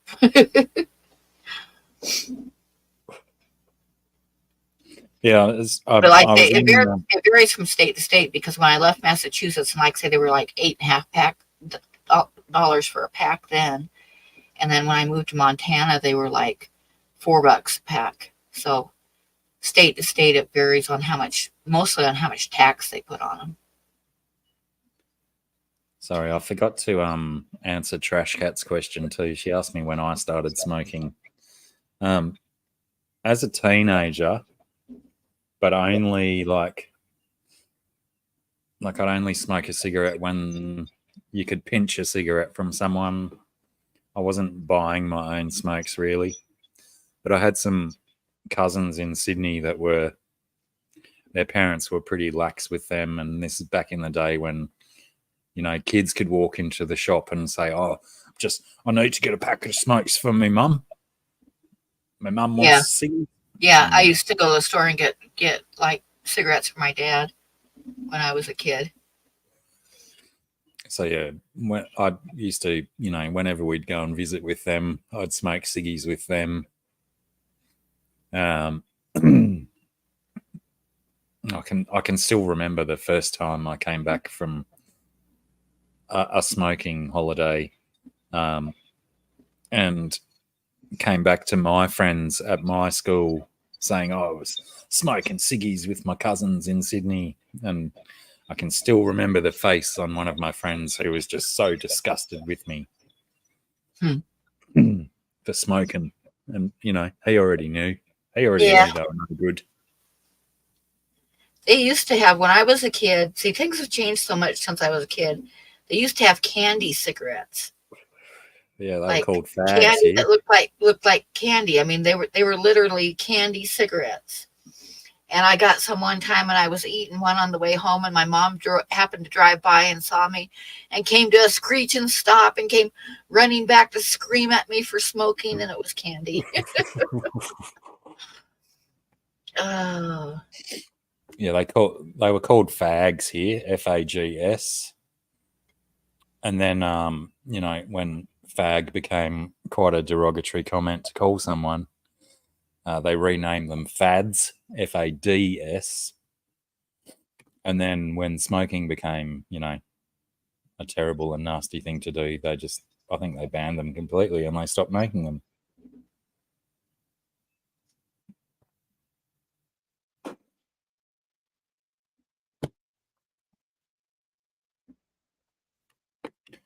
I tell you what I used to like in the soft packs, Kragos. I used to do Marlboro Lights in a soft pack because they were in every single movie that was ever made, it was always Marlboro Lights in movies, and they were a really nice cigarette. And then Yeah, everybody likes Marlboro Lights. I got on to some of the Asian ones. Why can't I remember their name? Silk something. Anyway, there's a couple of really nice Asian brands out there that were cool as well. Because where I used to work in Sydney, much later than when I was smoking ciggies with my cousins, when I moved down to Sydney and lived there for a couple of years, there was lots of little corner stores and whatnot that were selling, potentially illegally imported cigarettes for much cheaper than you'd get at a tobacconist and whatnot.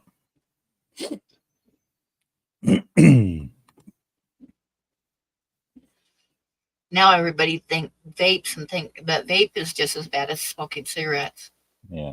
On your lungs and stuff. It really isn't any healthier than cigarettes, but people I said that from day one with vapes, that they're going to find out some stuff about this gear that is not going to be healthy for people's lungs. Lo and behold, here we are, people saying there's so many chemicals, especially in those cheap mass manufactured disposable ones. Who knows what the fuck they're putting in those things. Yeah.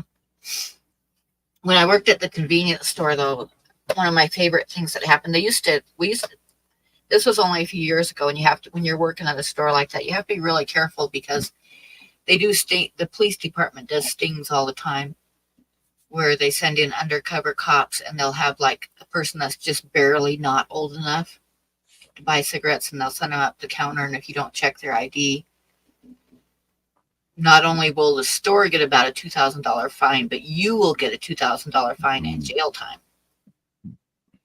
as the cashier that sold cigarettes to somebody underage. So yeah, you have to be really careful. Well, these two kids came in one day, and I swear to God, they must have been like 12 years old. I mean, they were short little kids, right? And the one kid comes up to the counter, and he's got like a rolled up bills, like a big wad of money, rolled up. And he slams it down on the counter and he says, "I want a vape." And I was like, no. And he says, "What?" And I said, "No." And he says, "Why not?" And I said, "You're not old enough." And he said, "Yes, I am." And I'm like, "No, you're not." And like, he's only like maybe 4 foot tall. And he says, he's trying to tell me he's old enough to buy a vape. And then he told me, when I told him that he was not old enough, he says, "I'm a midget." And I told him, I said, "Well, I need to see your midget ID, please." Oh. At least the kid had moxie. Yeah, he did. He was like, just like totally going to bluff his way into buying some vape from me. It was pretty funny. What were those? I think they were a French brand, and they were all different colors. They were very stylish, but fucking hell, they tasted gross. I don't know. We had some that were like, and I can't remember what they were called either, but they were like different colored packs, and each color had different like strengths of tobacco and stuff. No, but they were like really expensive, like twice as much as a pack of Marlboros. the actual cigarettes, I mean, the paper of them were greens and pinks and purples and Oh, blues. I used to smoke Moors, and Moors were black. They had black Yeah, paper on them. they had like a licorice paper or something. Yeah, yeah. Yeah, they were pretty good. I didn't mind them. And But very skinny, that was very thin. when I bought. Now I just buy tobacco and pack my own. But when I bought cigarettes, I bought Moors most of the time, or either them or Virginia Slims. My dad smoked Pall Malls, which I don't even think they make anymore. But they were unfiltered and really strong. And they were like a red pack. And I remember he used to like bang them on the steering wheel all the time to like on each end to like pack them down tight because they didn't have a filter or anything in them. So he'd like take the pack and like slam it on the steering wheel and turn it over and slam it a few times on the other side before he opened them up. And now that we're this far into cigarette talk, it's our obligation to do a health warning and say, don't smoke. Anyone, don't smoke. Yeah, yeah. Public service announcement number 1. Drugs are bad. Are they? Some Yeah. are. Some are real fun.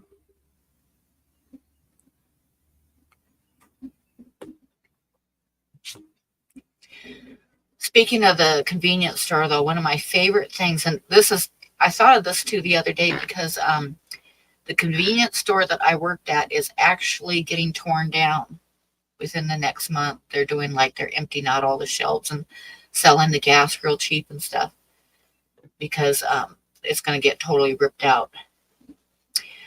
But anyway, when I was working at the convenience store, the way it works in the United States is when you get gas, you have to prepay. And you have to prepay before you take the nozzle out, to start pumping. You have to run your card and everything to prepay. And if you try to take the nozzle out and put it in place and then pay, you'll get a little message on the reader on the gas pump that says, please replace nozzle before pump. I forget exactly what it said, but it said, please replace nozzle, because you have to have the nozzle in the gas pump and then pay and then pull it out. So there was 2 or 3 different people that this happened with. And believe it or not, they were not dumb blondes. They were men that came into the store and came up to the counter and told me that the pump said that it needed a new nozzle before they could pump their gas. So they thought I needed to go out there with a new nozzle and put it on the gas pump before they could use the pump. This part needs replacing. Exactly. So yeah, that always cracked me up. And like I say, it wasn't even dumb blondes, it was men. Every time that happened, it was a man. And yeah, Bunny, I can't even vape. Every time I've tried to use a vape, it really hurts my throat and my lungs. Yeah, So, I tried vaping a few times. It made me cough. But think about it. I mean, yeah, people think it's better than cigarettes, but you're sucking in perfume into your lungs. How can that be good for you? You're sucking in all that artificial flavors and crap right into your lungs. And you, like my mate Josh, you've all met him, Z-Beam, on streams and stuff. He has this really fancy, big, chunky machine that he does and packs it all his own juices and whatnot. And the amount of smoke that they can produce is just looks unhealthy alone. Yeah. All that shit in and out of your lungs can't be good.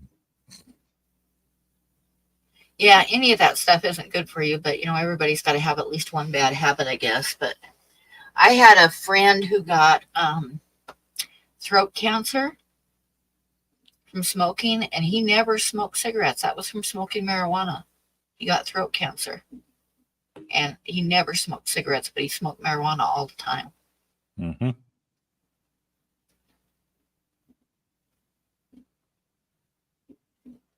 Formaldehyde seems to be a favorite ingredient in Chinese vapes. Yikes, that doesn't sound good. Oh, but the flavor is intense. But you know, you'll see people like staring down a smoker in their smoke-filled vanilla haze of vaping. You know, ooh, a smoker. Ooh, you know. Well, they say that nicotine is not actually a very bad drug. It can be quite useful for people. It's just the delivery methods that we've chosen over the years are the harmful parts to our health. Yeah, that's what I've read quite a few times. It's like the most harmful thing in cigarettes is not the nicotine, it's all the preservatives, and they put additives in the cigarettes to make you get addicted easier, and that's the stuff that'll kill you. But yeah, if you wanted to like nicotine to, you know, maintain your attention span at work and stuff like that, just do Nicorette gum or patches and stuff like that, and they're apparently the best delivery methods because you're not polluting your body with smokes. Good night, Jenny. Night, Jen. Good to see you again, love. Remember Saturday night we're gonna have a Bigfoot paranormal experiences stream with Andrew. So everybody mark your little weekly calendars. And how do you mark Sterlo with your liquid nicotine, propylene glycol? How do you deliver it to yourself?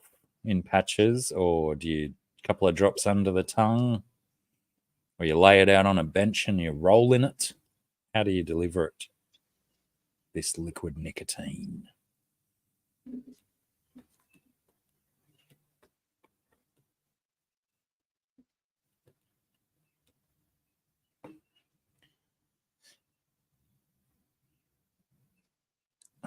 I can't work out if Huawei's making a joke or if he's thoroughly researched that subject. Marijuana can be beneficial to pregnancy, but coughing is one of the worst things for the baby.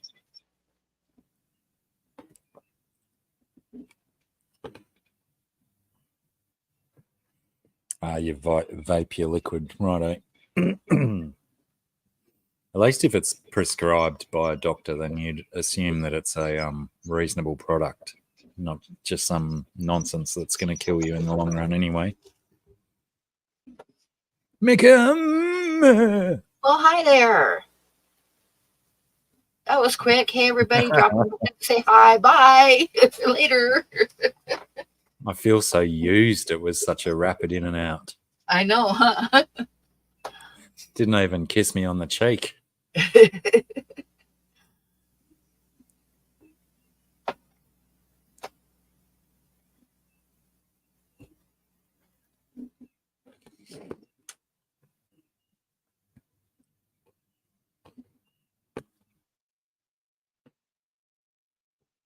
No fun, Sterlo. They make some fine sex toys from China.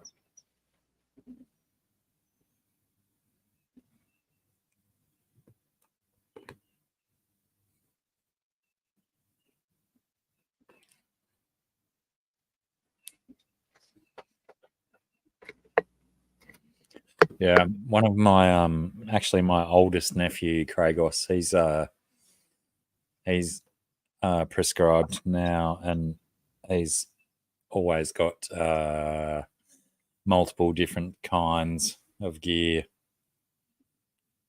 and you know it's a little bit more than street value, I guess, or street costs based on what I can get it for, but you know, at least you're getting a quality control product, I guess. Get away from there.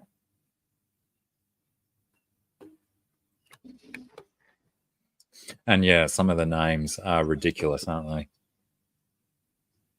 I should go back through some of the pictures he sent me with some of the fantastical names that they've called the weeds.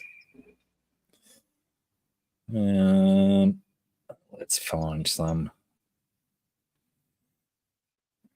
What about over there? Do they have stupid names as well? Or what? Yeah, weed strains, the medical weed strains, not just. Oh, I'm sure. Yeah. They already had stupid names before. Oh yeah, when I was a kid, they had stupid names. So Ugh. not that I did anything like that when I was a kid, but Sure. Okay, TJ, have a good night. See you, TJ. Thanks for hanging out for a wee while with us. It's been a while.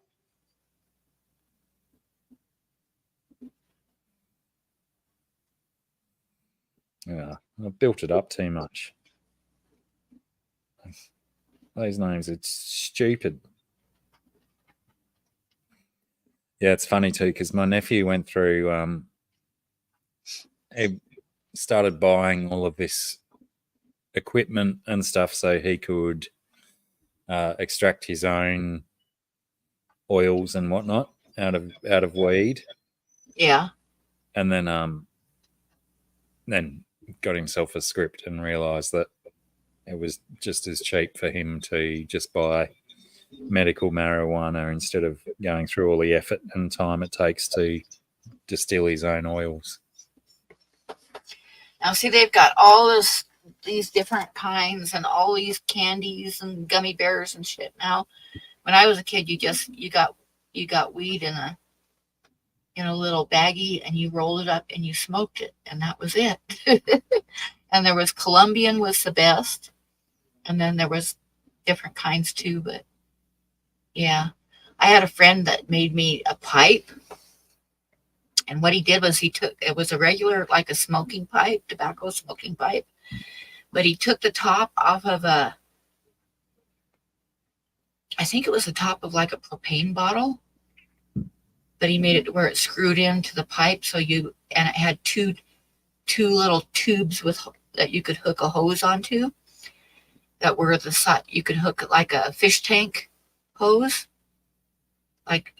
So I had like a motor, and I would hook it up I'd get the pipe going, and then I'd hook it up with the tube onto one of the holes. And then, so it had a fish tank motor blowing air into it. And then if you plugged up the other hole, it would come out the stem of the pipe like a shotgun, just like, whoosh. It was my party pipe. I don't know if that makes any sense, but it was a really good pipe. It was a really good party pipe. But then we didn't have all the fancy gummy bears and stuff like that. But I used to make brownies with marijuana in them. And they were pretty good. But the problem with brownies is that you would eat a brownie or two and you would get the munchies. And then there would be this pan of brownies sitting in front of you. And before you knew it, you were deeply engrossed in your shoelaces. And even if it was you who made the brownies after you've eaten two of them, and you go, "Oh, someone's made brownies. Let's go." Yeah, that's right. Yep. Uh-huh.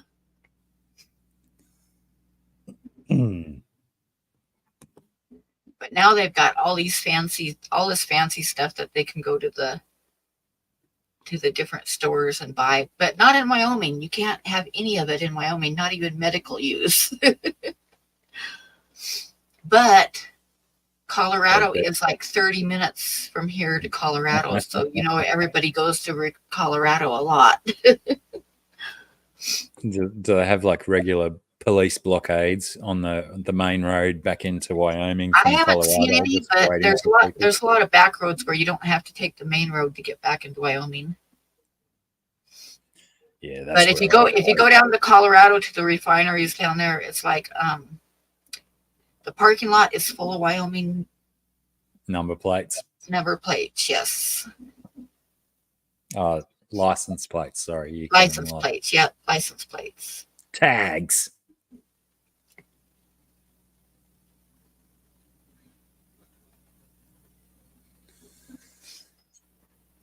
Yeah, my mum's been doing Kiwi, hi. G'day Kiwi. Kia ora. Oh my gosh, we have over 10 people in here. Should we do a quick giveaway? Well, I suppose that was your criteria. Yep. Now it's down to 10 people. As soon as I said that, it goes, phew. I'm really averse to this giveaway idea, aren't I they? know. It's like every time I mention a giveaway, the people drop down. Well, to be fair too, I am one of the 10 people watching, so that seems a little bit unfair. It's only 9 really then, unless you're also watching your YouTube. Oh yeah, I have it on too, so I suppose I'm one of them. So yeah, 9 other people other than us. Now we're back up to 11. I'm gonna just do the giveaway really quick. So I'm gonna give away one of my cards. Oh, what did you have done, Janice? The LASIK or Laser surgery? Cataracts? I have this terror of anybody touching my eyes. It's just I couldn't do it. We're gonna give away this little sparrow sitting on a snowy branch. And Grasshopper, throw out the rules while I pull up the random number generator.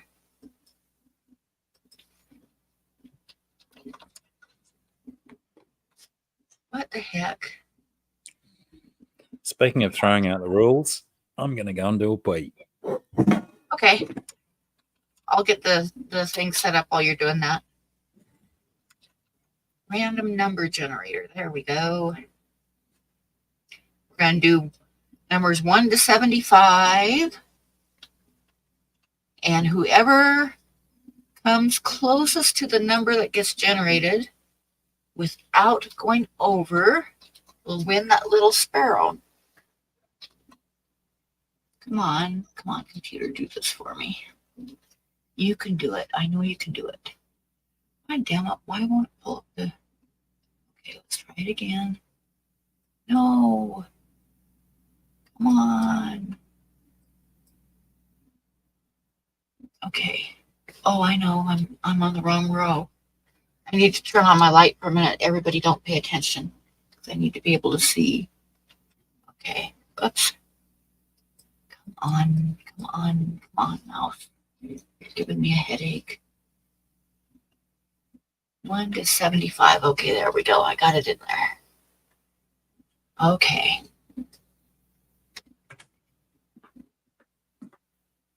So now, okay, pick a number 1 to 75, closest without going over wins. I'm going to type start right now. One number each, no more than one. If there's a tie, then we'll do a runoff between the people that tie.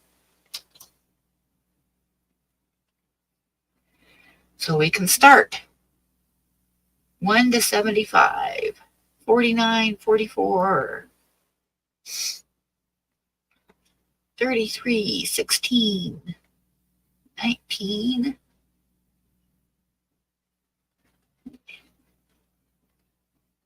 69. That's a good number. I'm going to be 69 at the end of June.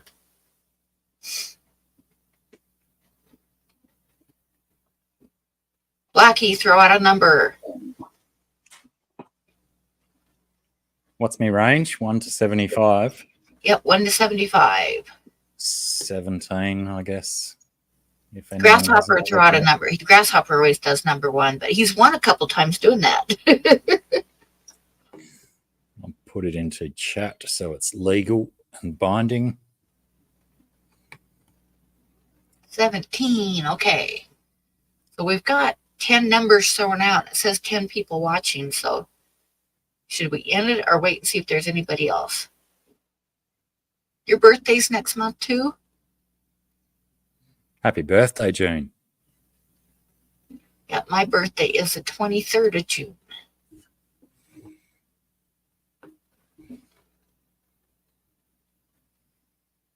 Did you throw out a number, Mickey M?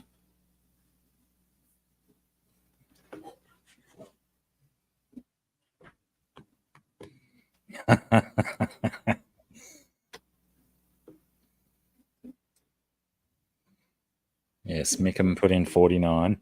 Okay, so I'm going to type stop.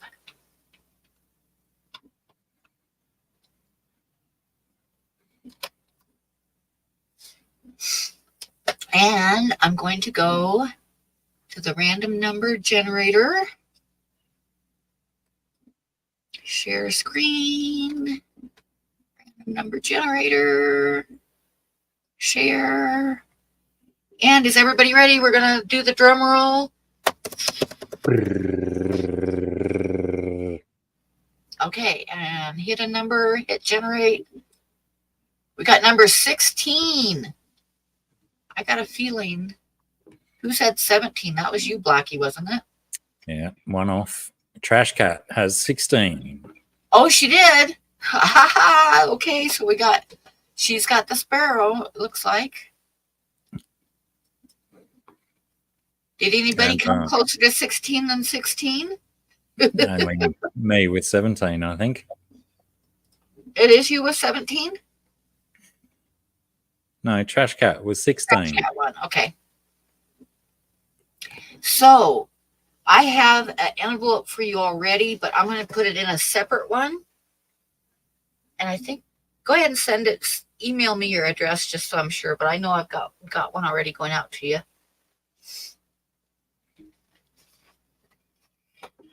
So you won the sparrow. Congratulations.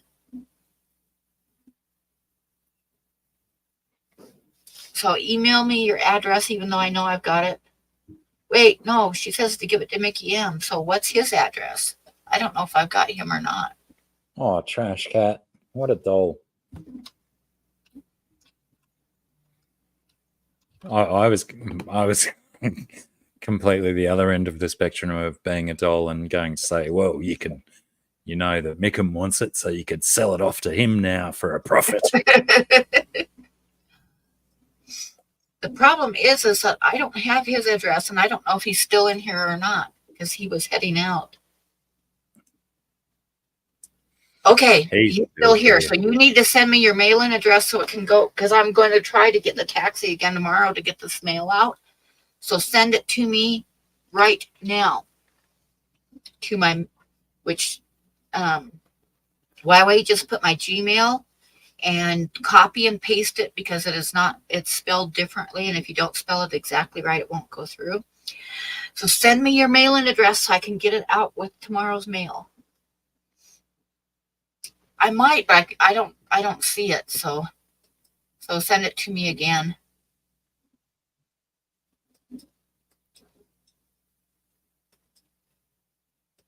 I'm doing a search for it and I don't see it. Nice one, Trash Cat. That's very generous. For someone that was very nice of you. For someone who hasn't received their shirt from me yet, that's a very generous act. I don't know what the relevance of that is, but you're obviously a good kid. Yeah, I don't see it, so you need to send it to me. Send it to me.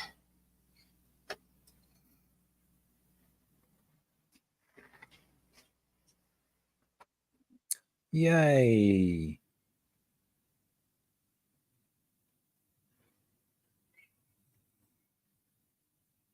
So I'm going to put that in an envelope tonight and get it sent. Get it in the bag of mail going out.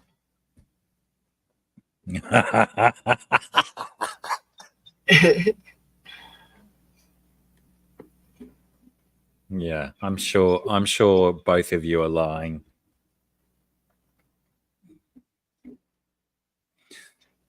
It's really nice to get messages from your bank about when you've spent money, but it's even nicer when money's gone into your bank. That's right. That's right.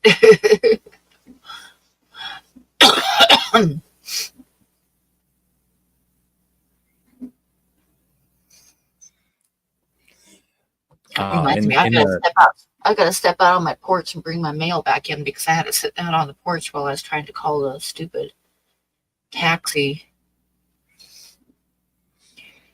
Don't forget to everyone to also, because we've got more people here than we had earlier, Scunch Princess, free Patreon.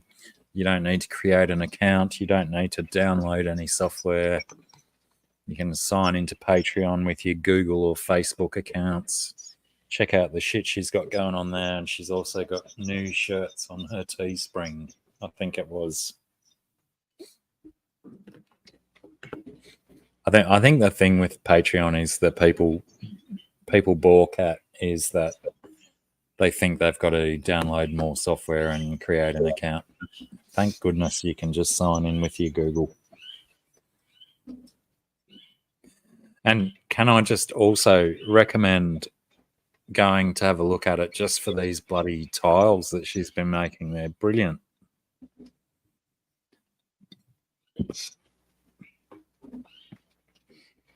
She's pretty good, Kragos. Not too bad.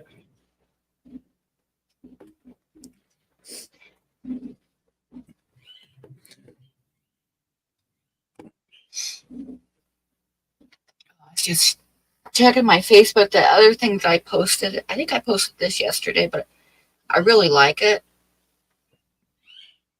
And I'm just going to read it. It says, honestly, I love every single some of you.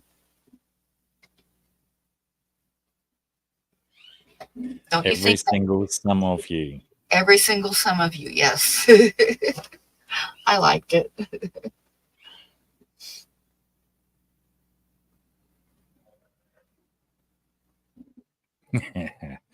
Who indeed? Wow, who uses Facebook these days? I do because I'm old. Oh my goodness, we're up to 15 people. I think Trash Cat, you might have actually been the first person to comment on Sarah's Patreon as well, and you got a reply, like you say. She will chat. I'm going to have to go join it because I want to see the tiles and stuff. And oh, plus, I haven't talked to Sarah in too long. She was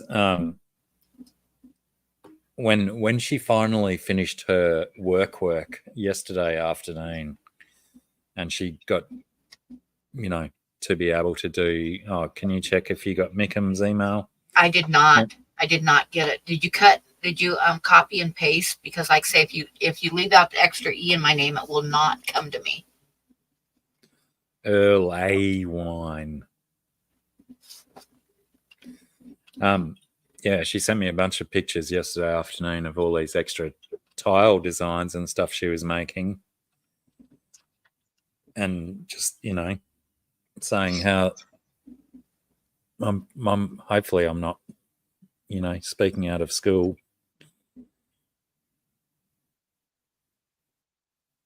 But all these extra brilliant, fantastic, sorry about the glare, designs. Whoops. Yeah, that's pretty cool. I guess sideways, Michael. That way. Hang on. That way. And yeah, perfectly symmetrical. Oh, wow. That one's really cool. Right. Wow. As you can see, I'm an incredibly coordinated human being. It's a chili did that to you. Yeah, that's exactly. I was actually considering taking another bite, but now that I know it's affecting my coordination, I will refrain. That one's quite nice. That actually does look like a bathroom tile. Yeah. Oh, I love that one. I would not put them in the bathroom. I'd put them in the kitchen, though. It's part of like a backsplash.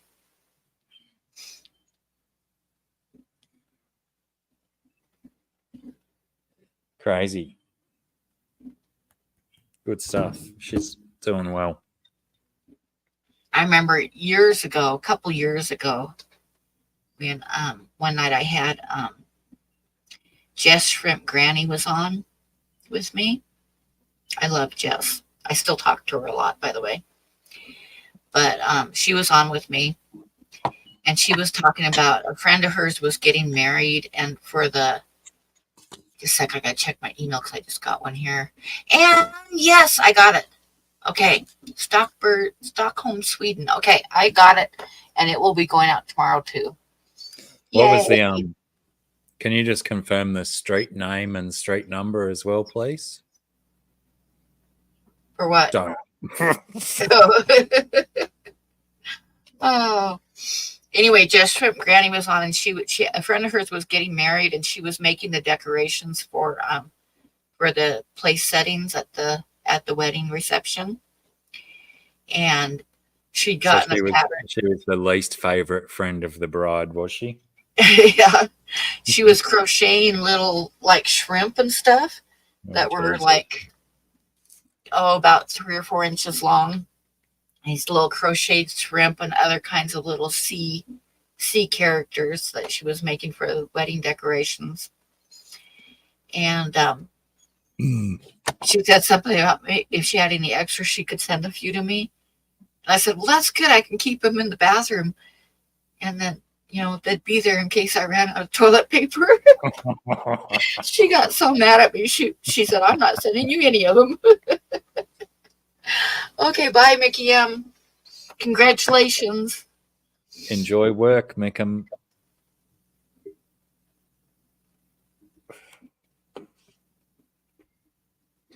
Mickle. That's how the Norse say Michael, isn't it? Mickle. Mickle. All right. Yep. Mikhail of the Russians. Remember when Look how Mickham's shouting how excited he is that he gets to go to work now. Yeah. Remember when Mark used to stream all the time? Big Easy? Sleepy Mark? Yeah. He was on one night. I'll never forget this. It reminded me of it when you told me to read the address. He was on one night, and one of his neighbors was over visiting him, this lady.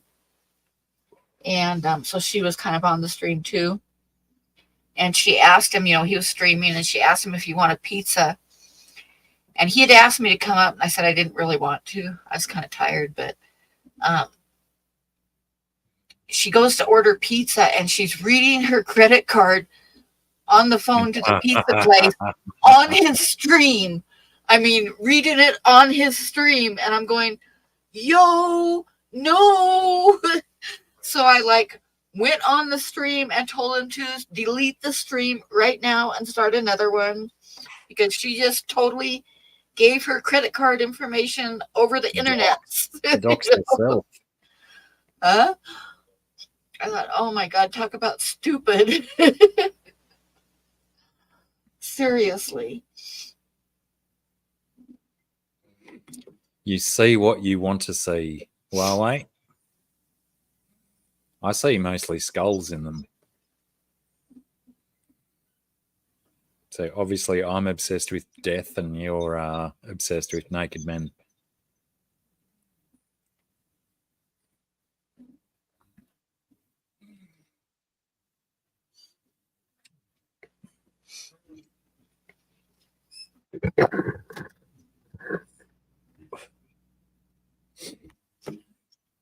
And with all of this talk of how easy it is to go and have a look at Sarah's free Patreon, why aren't more people signing up? Goodness. I'm not the best marketing guy, am I?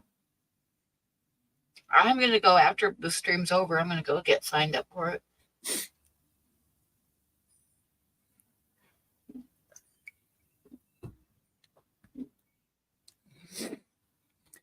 She's certainly... Kiwi says, did I fall asleep? Naked men? Only when you close your eyes. I close my eyes.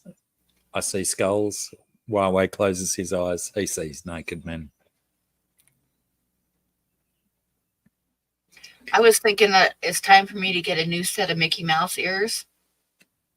and I was looking and I found one set of Mickey Mouse ears that has the big bow that's in like leopard print. I was thinking I kind of liked it, but if I got that, would people call me a cougar? I didn't want to laugh at that because it's bad, but cougars don't have spots, but I see the link.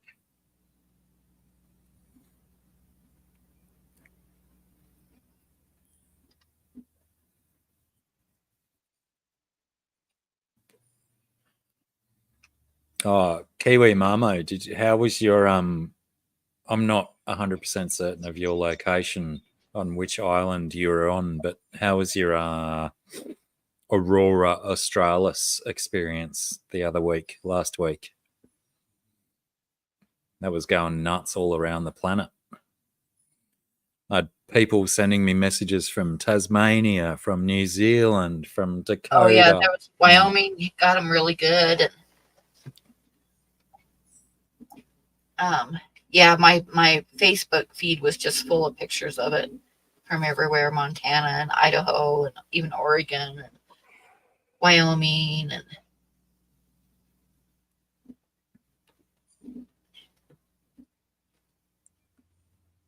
fine lines. You do, Trash Cat. I'm sure you do. yeah, I know I've kind of gone over tonight, but it's been so long since I streamed that I don't really care. This will end it when we end it. And if you're tired, you're welcome to like head out. But anybody that wants to stay, you're welcome to stay, of course. But yeah, when we get tired or when Blackie says that's it, I'm out of here, then we'll go. I mean, realistically, the stream didn't start until I turned up. So, just count the time from there. Yeah, that's it, huh?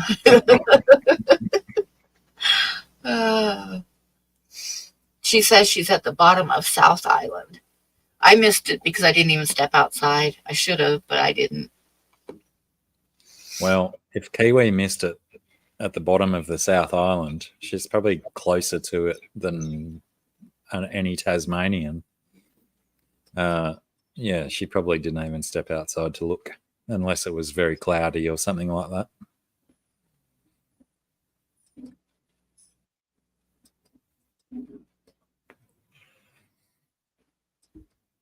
One of my mates sent me a really nice shot of one of his dogs in the street in New Zealand.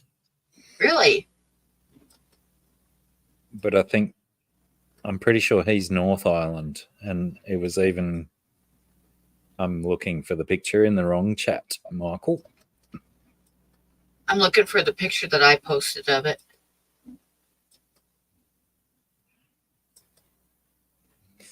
But yeah, one of my nephews is in Tasmania, and he was sending me mad awesome pictures. Yeah, this is my friend from New Zealand. His picture of his dog in the road with the aurora going on behind him. And it was so refreshing to see an aurora that wasn't all greens. It was purples. Oh yeah, there's a lot of pink. The ones that I saw from Oregon were a lot of pinks and blues and stuff. But yeah, I'll show you mine from Wyoming. Hang on.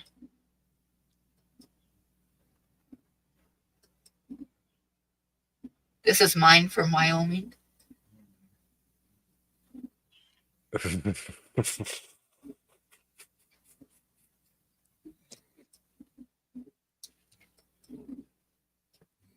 I can't believe you didn't get enough credit for that fantastic photo of the aurora in effect. I know, huh?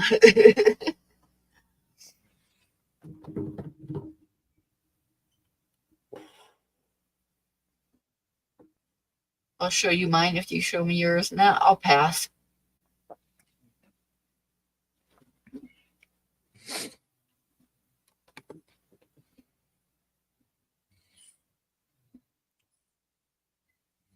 Yeah, it was pretty wild for an experience like that to be, experienced around the world. Yeah, because that eclipse that was only, perfectly visible from a certain line of direction through Northern America.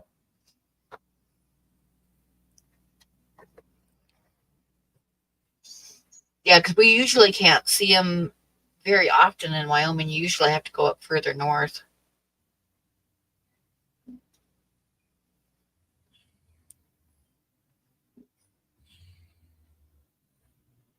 Yeah, my mum did that eye surgery as well, and she used to wear glasses and hasn't since. As soon as she had the surgery done to her eyes, perfect vision again. I can't stand to have anything. I can't even put in eye drops, so I can't imagine going through a surgery like that. I couldn't do it. They would have to knock my ass out. I think generally it just requires twilight sedation, where you're just sort of almost out of consciousness. I don't think you need to be completely out for the eye stuff, but some people obviously do. Yeah, you'd have to knock me out because, like I say, I can't even put in eye drops. It's like I'll hold my eye open and just before it hits, it's in my eyelashes because I blinked because I can't do it. G'day, Vic. Hey, Vic. Yeah, I think if you react like that to eye drops, the best bet is to just squeeze super hard and just flood your eye. Sure, you waste some medication, but some might get in. Might, yeah. Yeah, the amount of times I've applied eye drops to either parentals or children, and just as the drop comes out, they blink and block it out. Yeah, that's what I do every time. I can't do it. I just can't do it. It's just instinct, I guess, to not want something in your eye. I could never wear contacts or anything like that. It would just, there's just no way.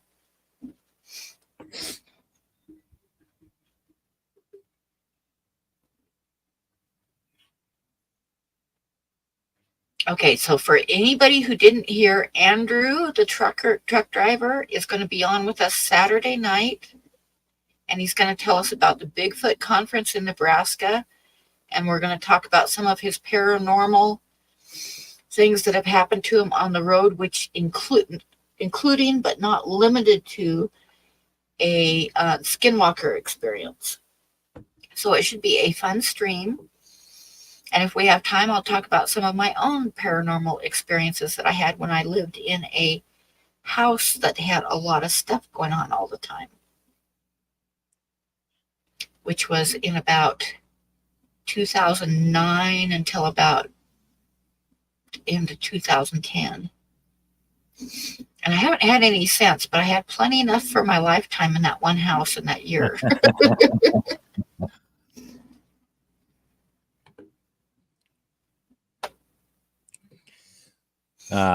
Kiwi Mama had an eye test yesterday. My right eye, I was legally blind. I could read the third bottom row of the chart. Left eye is a bit fuzzy, but only 10 days since done about the 6th row. I had to, first time in many, many, many, many years, I had to actually go in to renew my driving license, which is quite funny because I've been using the same picture.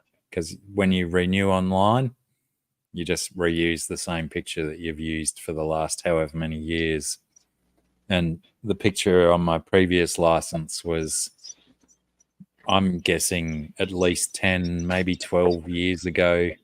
No grey in my beard, short hair, young face. And I had to go in and do a proper visit and get a new photo taken and do an eye test.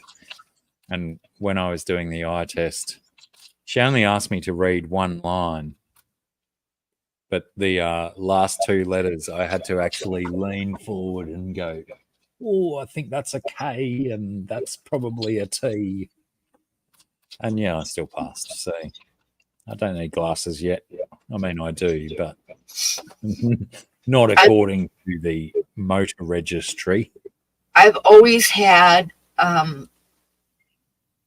I've always had like a bad left eye. My right eye's fine, but I was told when I was like 19 that I didn't need glasses because I didn't use my left eye. It's like a lazy eye. So, but when you take an eye test and you cover up your right eye and you got to read the chart, it like panics the people at the Department of Motor Vehicles. They're like, oh my God, she can't see out of her left eye.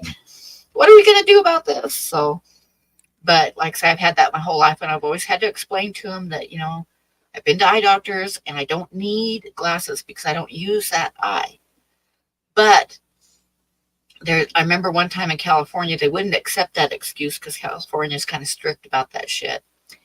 So while I was standing up, and they told me to, they had 2 charts on the wall that they use for each eye. And luckily they had me cover up my left eye first and read the chart with my right eye, which I could see perfectly fine because my right eye is good. But while I was reading the one chart, I was memorizing the other one. So when I covered up my right eye, I just started I couldn't see it at all, but I just I had it memorized. So I just went down the line. Passed with no problems.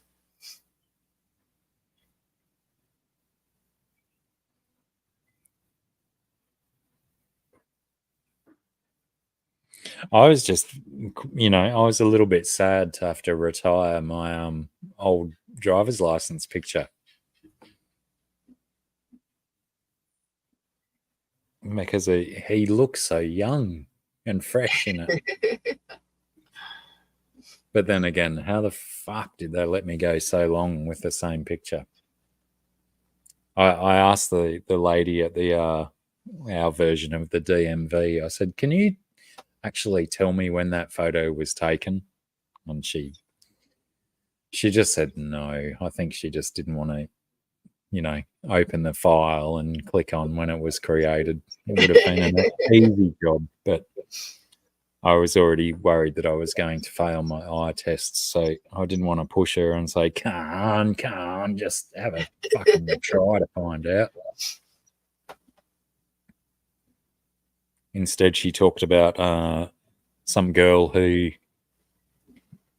came in and wanted a new photo for her license because she'd had some work done and she didn't look like that anymore. So she wanted her license to reflect how she looked nowadays with all of her plastic surgery work done. So vain, these humans.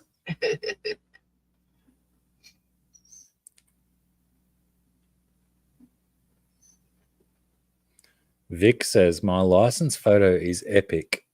Caused 10,000 people to suffer stroke. I'm going to say intrigued and need closure on that statement, Vic.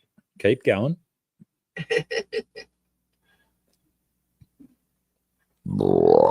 Pardon me. That's only 2 burps this stream. Not that anyone's counting. Yeah, you've lost a lot of weight just since I've known you, Grasshopper.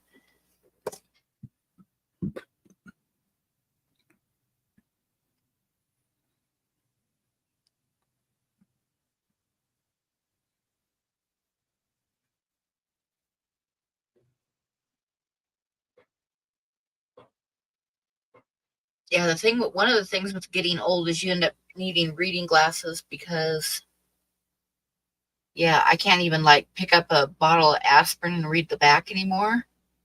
It's what I have to do is either find the reading glasses that I have laying around somewhere or take a picture of it with my phone and then use it to blow up the screen so I can read it.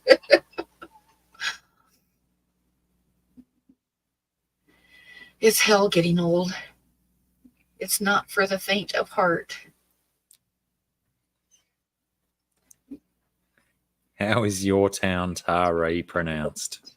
Now, how is he going to tell you that? Because he's not up here speaking. I think So, Trash Cat was potentially addressing me as Craig. But there you go. He's done it well. Tari. Okay. Tari.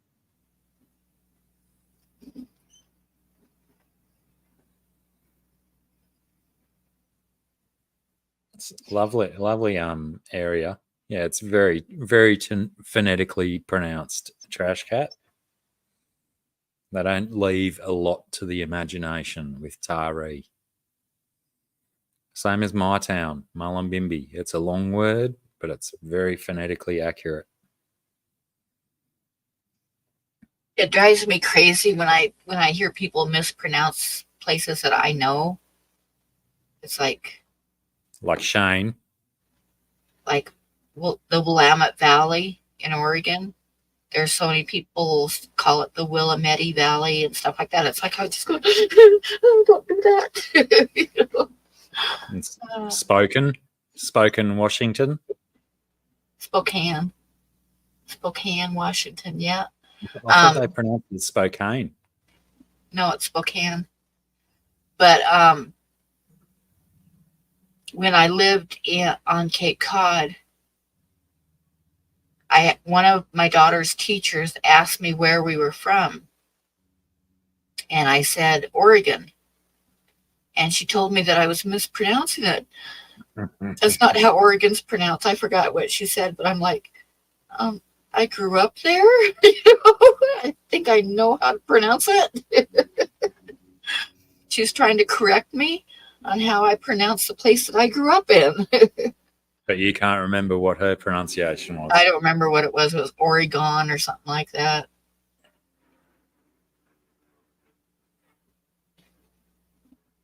Carrie from Carrie. Yep, you do need to move there.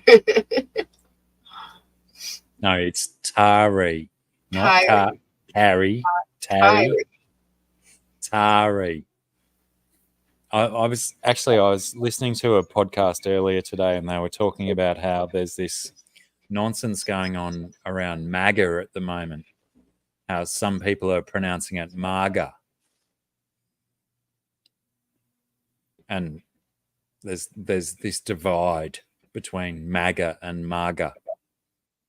And they're saying that it's Make America Great Again because we call it America. They have to pronounce the A instead of A. It's not Make America Great Again. It's Make America Great Again. So people are pronouncing it MAGA. And this is the wonderful, wonderful, productive arguments that are happening in the States at the moment about political divide. MAGA or MAGA? Oh, I like it better that it's MAGA because it's like maggot without a T at the end. That's right. Yep.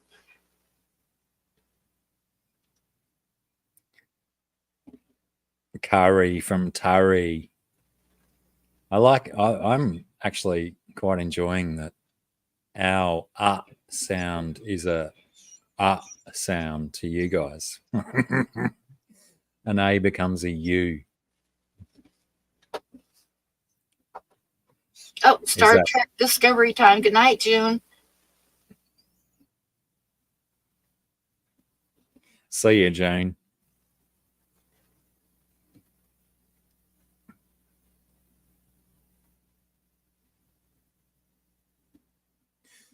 Yeah, apparently there's a Reddit feed about the pronunciation of MAGA as well. That's how deep it goes, that there's already a Reddit about it.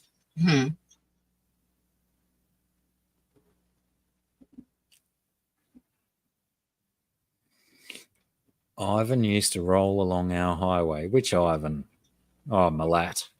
Malat, yeah, he was your neighbourhood, wasn't he?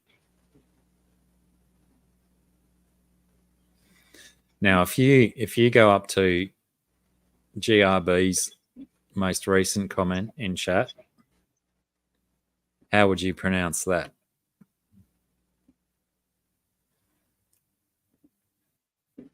The who's? GRB. I don't see his. I'll have to scroll up. It's not too far up. couple of words that start with Wagga W. wagga.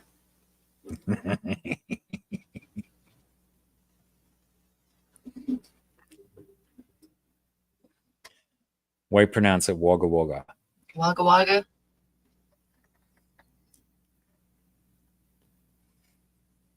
My brother actually lives down there now, down in that neighborhood. It sounds like cat calling, like something men would on construction Wagga, site would wagga, yell wagga, at wagga. exactly at girls walking by. And most people just call it Wagga.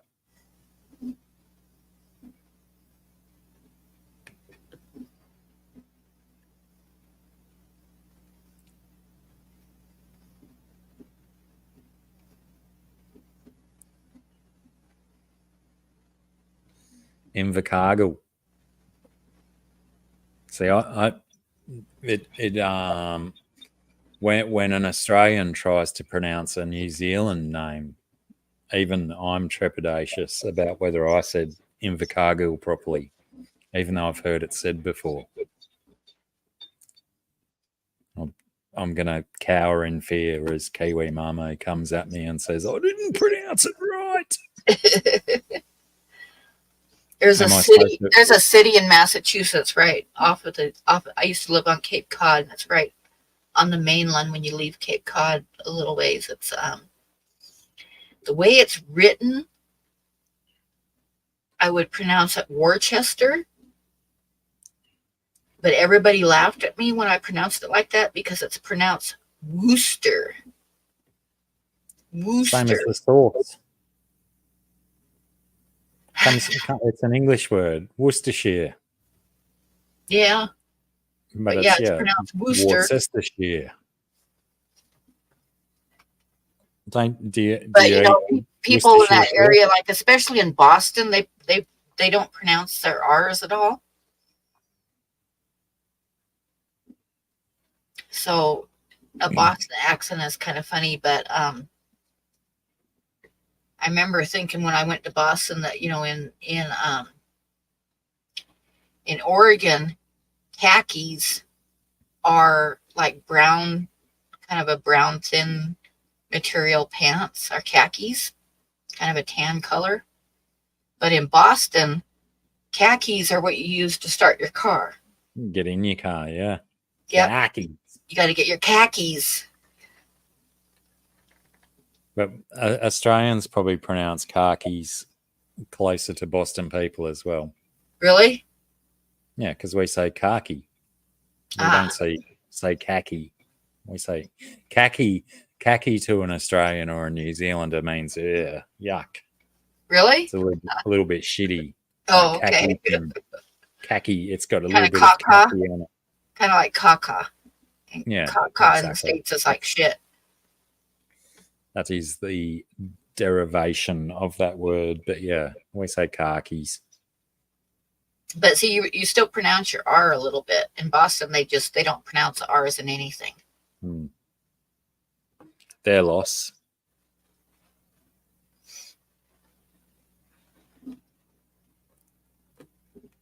Wash your sister sauce. Yeah, that's a pretty good one. Trash cat. It's better than Huawei's Worse's share. Now, my mother grew up in Iowa, and she had a bit of an accent that transferred over to me a bit, because even having grown up in Oregon, it's like I used to get laughed at because I pronounce Washington, I say Washington. And that's from the Iowa accent that my mom used, kind of rubbed off on me a little bit.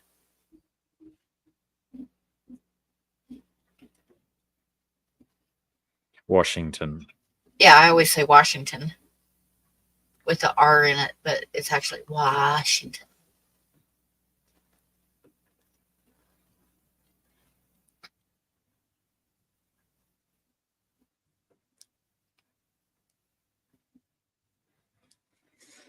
Right, I'm going to get a drink and do a wait. Not necessarily in that order. Let's hope not. Don't reverse it.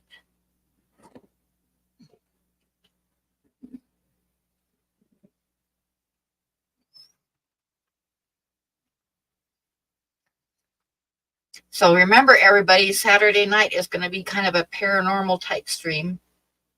Washington. Yep, I always say Washington. And my ex-husband always used to get mad about the way I pronounce mayonnaise, but I don't know why. I guess I pronounce it wrong, but what the heck.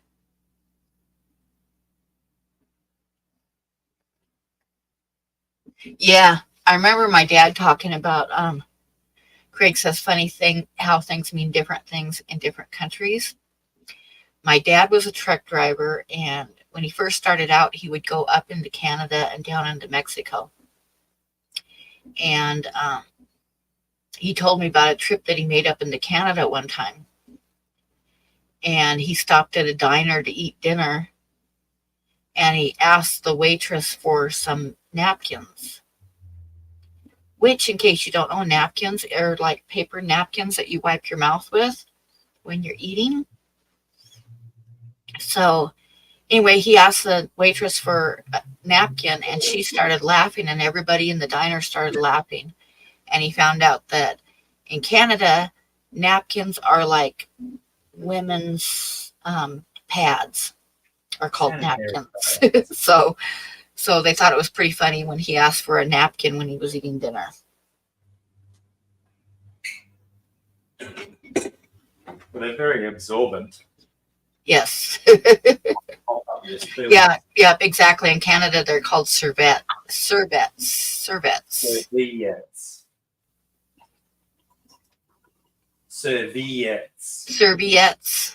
Yeah. But like I say, my dad was really embarrassed because he asked for a napkin, and everybody thought it was totally hilarious. Your dad didn't like being the butt of the joke.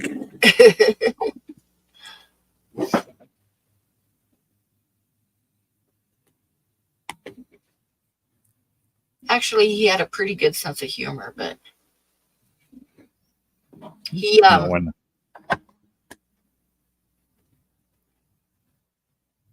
never went further than the 8th grade in school. So the last day of school, my dad, which only a few people knew this in their town, he grew up in Indianola, Nebraska. And the last day of school, he put a cow in the schoolhouse over the weekend, which I guess made quite a bit of a mess and became somewhat of a local legend.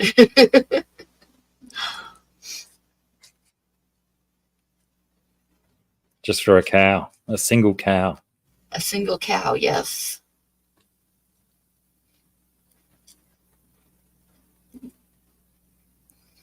But when he hurt his back when I was a baby, and so he took some, the state paid for like classes for him to get a different profession, because he was working for a feed store, and he was quite well built with shoulders and stuff, and he was delivering feed, and he had a couple 100 pounds on each shoulder, and walked into this lady's barn to stack it up in her barn, and the floor caved in, and he dropped down 3 feet just with all that weight on his shoulders. Shit. And it totally fucked his back for the rest of his life. So he couldn't do that anymore. So he went to mechanical drawing school. And he said the first day of class, the teacher was having everybody stand up and say their name and what level of schooling they had. And he said that everybody started laughing when he stood up and introduced himself and said, "I graduated from the 8th grade with honors." And everybody thought it was pretty funny. But before he could take the class, he then had to go get his GED because they wouldn't let him take the class without it.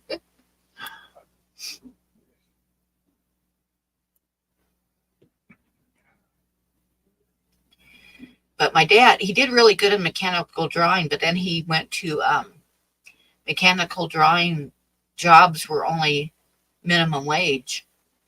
So he ended up going to truck driving school, and he became a truck driver instead and made quite a bit of money driving truck.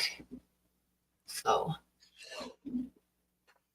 But when my dad was a kid, and this is just, I'm just reminiscing, I guess, but they had when he was like, I think he was about in the 6th grade, they had a professional artist during like their career days, basically. They had a professional artist came to the school and talked to everybody about being an artist. And he saw some of my dad's drawings and wanted him to become an apprentice to him. And my dad's mom and dad got so upset at the thought of him becoming an artist, which he really wanted to do, that they sent him to fucking reform school for a year, to a boys' reform school, because Wow. he wanted to draw. How times have changed. Yeah, really. And he never ever forgave his parents for that either, because he said it was hell. A boys' school in like the 40s was like really bad.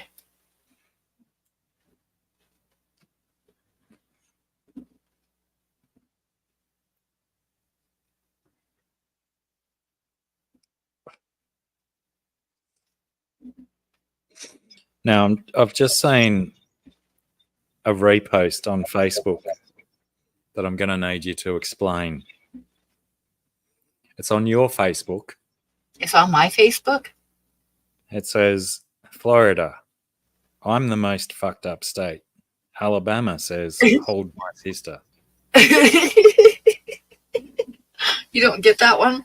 It's because Maybe Alabama is well known for incest. It's like a running joke.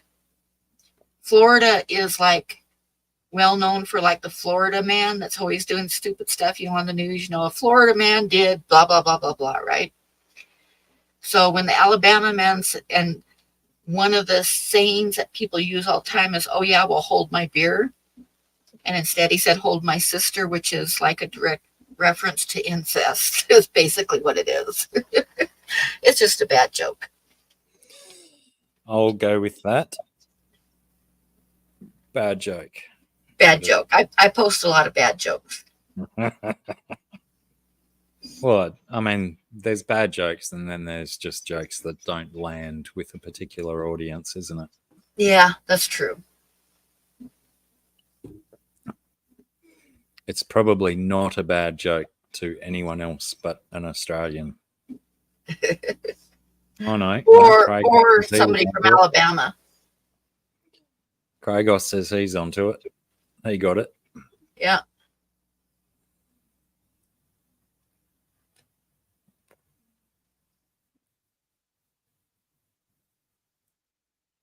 Righto, Huawei. Skibbity riz it. I posted another really bad one that a lot of people didn't get. I mean, they got it, but they didn't like it. I'll show it. But it's kind of like, it could be conceived as racist, but it's really not, because I make fun of everybody. So there's that you got to take into consideration when I show you this. Hold on here. I'll take your word for it, Huawei. A lot of people did not see the humor in this. And I don't know why. If I Google Skibbity Riz it, I might go on a list or something, Huawei. I feel you're setting me up. Again. Okay, I'll show you this one. Like I said, I didn't really mean it to be racist, because like I say, I make fun of all religions all the time, because that's just me.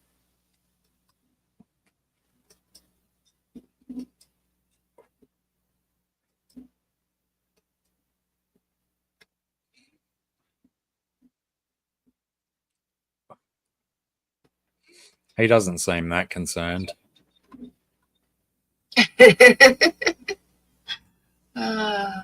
He's like, yeah, oh well. Any hole's a goal.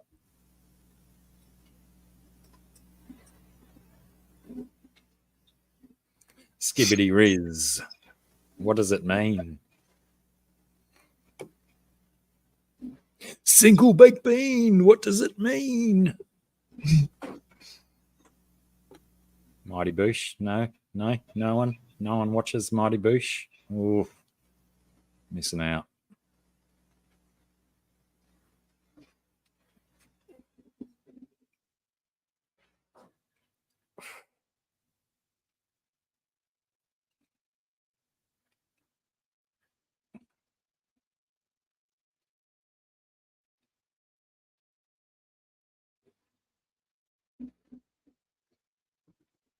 Everything sounds better in my accent, Trash Cat. You know it. I don't have an accent. I've never noticed it. No, I don't have one.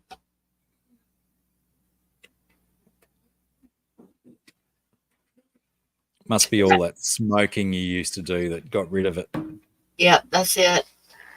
When I worked at the horse ranch, we would send semen all over the country, like frozen semen. Now you've almost clarified it, but you did say horse, not Yes. whores.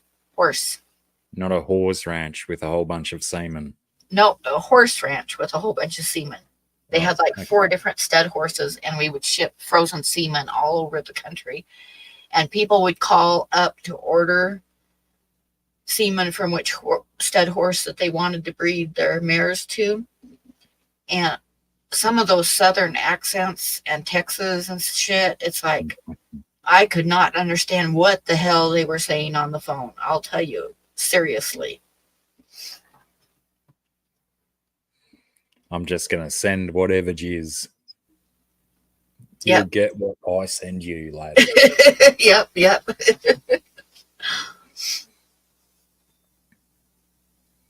Well, it helps if they don't name their horses, especially their stud horses, stupid names. Well, they name them. They usually will throw in the stud horse's name into the registered name of the babies of the foals. So, like, we kept a file on all the babies born from the stud horses that they had there, and they had one that was Chick something. I don't remember, but I know we called him Chick, but his name had Chick in it. So in our files, there was like 3 drawers of Chick this and Chick that, you know.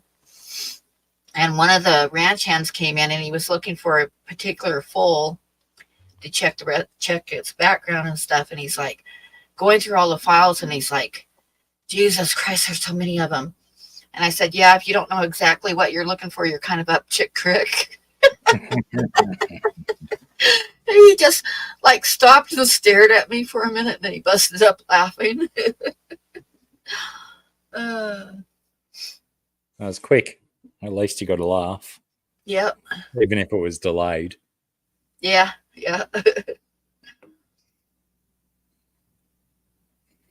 I only found out last night that you shouldn't feed broccolini or any of those type of vegetables to horses.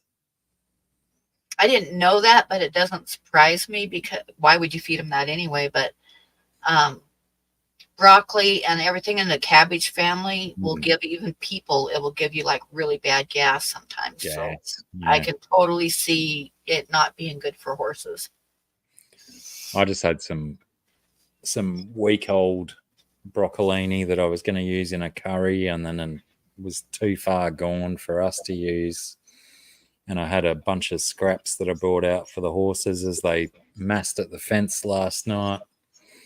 And yeah, they wouldn't touch the broccolini, but they wanted the jalapeno bread that was about 3 weeks old. They were happy to eat that instead of broccolini. And then one of the horses is a miniature horse, and when I came out afterwards, I'd just dumped broccolini and a bunch of old spinach as well on the ground, and he was just picking up the spinach from around all the broccolini, and he was still avoiding the broccolini. So obviously they know that they shouldn't eat it. Yeah.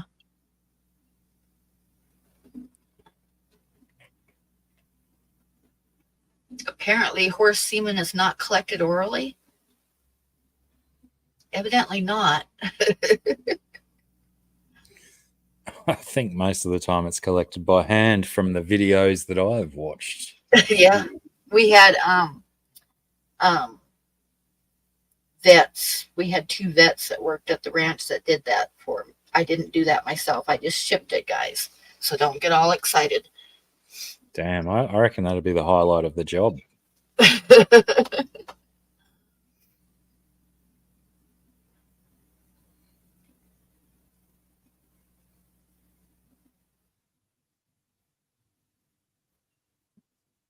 Yeah, I like jalapeno bread myself. It's good stuff.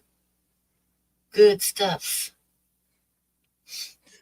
Yeah, well, I think that was one of the first occurrences of when I thought, oh, hang on, I don't think I can do as much chili as I used to, because I would just, I was toasting it and then just putting butter and salt on it and eating it, because it's like a jalapeno sourdough type thing.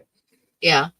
And I think the best thing you can put on a sourdough is just butter and salt, and it's Yeah. delicious. And I smashed like half a loaf, and then the next morning, oh my god, I was not the same human. I love jalapeno bread. I used to make it once in a while, but when I And make it's bread, like, when I used to make bread all the time, the heel was my favorite part of the bread. of And course, just like hot out of the oven, smothered with melted butter. That's how you eat hot bread, fresh bread.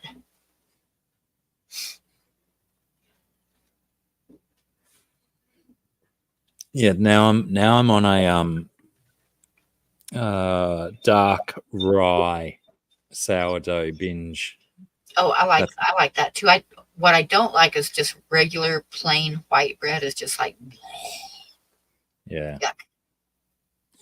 But the dark rye I've been doing with turkey and spinach and feta, and Ugh, that or sounds just butter and salt. But I love a black bread. good. Hmm.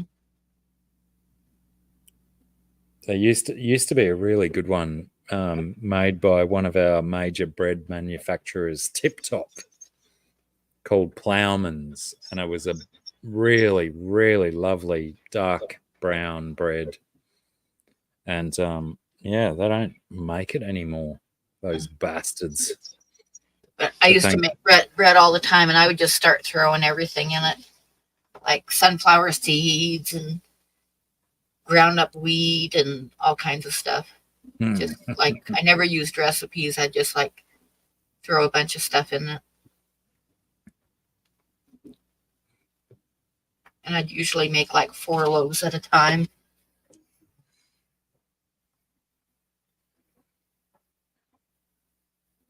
And I'd have people ask me for the recipe, and then they'd get mad at me because I'd be standing there going, because I yeah, never used a recipe. not exactly written down. Yeah. You just need, basically, to make bread, you just need yeast and some kind of sugar. It could be any kind of sugar, from honey to fruit juice, Molasses. molasses. Yeah, it doesn't matter. You just need some kind of sweetener for the yeast to feed on, and then flour or whatever, and that's it. Anything else is just extra. A little bit of oil, and then you just like you add enough flour to where the bread feels sticky but doesn't stick to your hand, and that's perfect. It won't be too dry or too moist. Like I say, you still want a little bit of sticky to it, but you don't want it to actually stick to your hand anymore. So basically, you can just start throwing all kinds of stuff in it.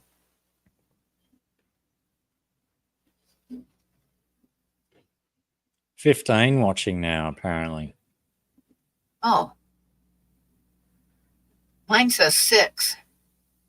Yeah, maybe I should push refresh. Because there was 15 for quite a while, though, and 10 for quite a while. Ah, yes. Mine also now says 6. So we could probably go ahead and like sign off here. It's like How long have I been streaming? 3 hours and 10 minutes. What do you think? If you like, sure. Makes no difference to me. I haven't streamed in forever and ever, and I have all kinds of streaming hours left. Let's throw the subject open to the chat. What do you want us to talk about, chat? Let's have a chat about something that you want us to talk about.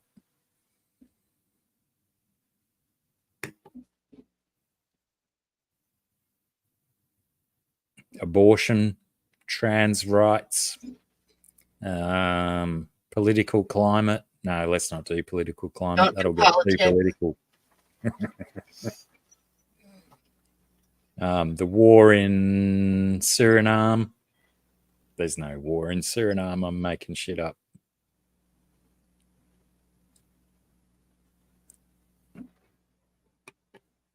The Big Bang.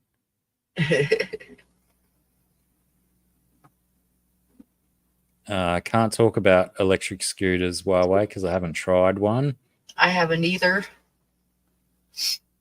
Apparently, the scientific community is changing their mind a little bit about what actually went on with the Big Bang. There's been a few changes there. None that I can talk of because I haven't remembered the information that I learned last week. Yeah, but there's all kinds of new findings and stuff coming out that are disproving what they thought before, which is how science works. So, besides, we know that the Earth is flat. That's only 6,000 years old, right? Indeed, and you know, that one. Even 6,000 might be an exaggeration. It could only be 5,500 years old. Yeah. Oh, winter veggie gardens. What are you growing, GRB? I've only got pumpkins and passion fruit and strawberries growing at the moment. Actually, the strawberry plants are growing, but they're not putting out fruit. They won't put out fruit until it's spring down here. Do you get like hard freezes where you're at? Nah. No? So you can pretty much grow like lettuces and stuff all year. Yeah. Peas, yeah, peas are good in the cold weather. Peas and lettuces, carrots. Yeah, I probably should put some carrots and lettuce in my veggie garden, but it's pardon me. It's my veggie garden at the moment. Thank goodness the gardening crew that comes here has cleaned out most of my veggie garden, except I got them to leave the pumpkins in. So most of my veggie beds are covered in pumpkins. But there's not a lot of fruit on them now, being too cold. So I might strip back the pumpkins and do some lettuce and carrots. I think is a good idea. Radishes. Oh, I've got some radish seeds, actually. That's a good idea too. They'll grow through the colder months and then have decent fruit when it gets warm. Do you have like a wood stove? No. Oh, that's too bad. I've got like some old barrels from inside washing machines that I use as like fire pit type things. Oh, okay. That's the closest I come to a wood stove. Because one of the things I learned when I garden is with radishes and carrots, any of the root crops that can get like worms in them, especially like radishes like to get those little worms that go through them. If you wait until they get, like if you plant them from seed and the first leaves are just the seed leaves, but when you get the first real set of leaves, which is the second set of leaves, at that time, if you make a circle around the plant with wood ash, that prevents the fly from laying the eggs, and you won't get worms in your radishes and onions and carrots and that stuff. And that's a fact, because I used to do it all the time, and it worked. As long as they don't fly in over the ash ring. Yeah, but they usually lay their eggs in the dirt, dear. Right. So it works really well. And the other thing that works really well is for cabbages and stuff that also get like worms in them. If you spray them weekly with a dilute solution of Dr. Brunel's peppermint soap, which is totally natural and is not poisonous or anything. It's an all natural. It used to be like a hippie thing, like you get the bottles and they got like hippie stuff all over them. But Dr. Brunel's peppermint soap, just like a tablespoon to a quart of water. And the cabbage moths and stuff do not like peppermint. So they will not lay their eggs on the plants. So you will get cabbages and stuff with no worms in them. It sounds better than the what is that white dust? 7. Whenever I've grown cabbages or cauliflower or broccoli in the past, you've got to cover them with this stupid white dust that seems quite toxic for a human food. See, that this is Dr. Brunel's peppermint soap is a way to get worm-free veggies with no chemicals or poisons. Here it's 7 dust, but I imagine that there's a different name for it there. Yeah, I'm trying to remember. The Deris doesn't sound familiar to me, Sterlo, but who knows? There's probably multiple different brands of that stupid powder that we used to all sprinkle over our cabbages and whatnot. Just to prevent I used to use it too until I learned the couple tricks using natural stuff like wood ash and the peppermint soap.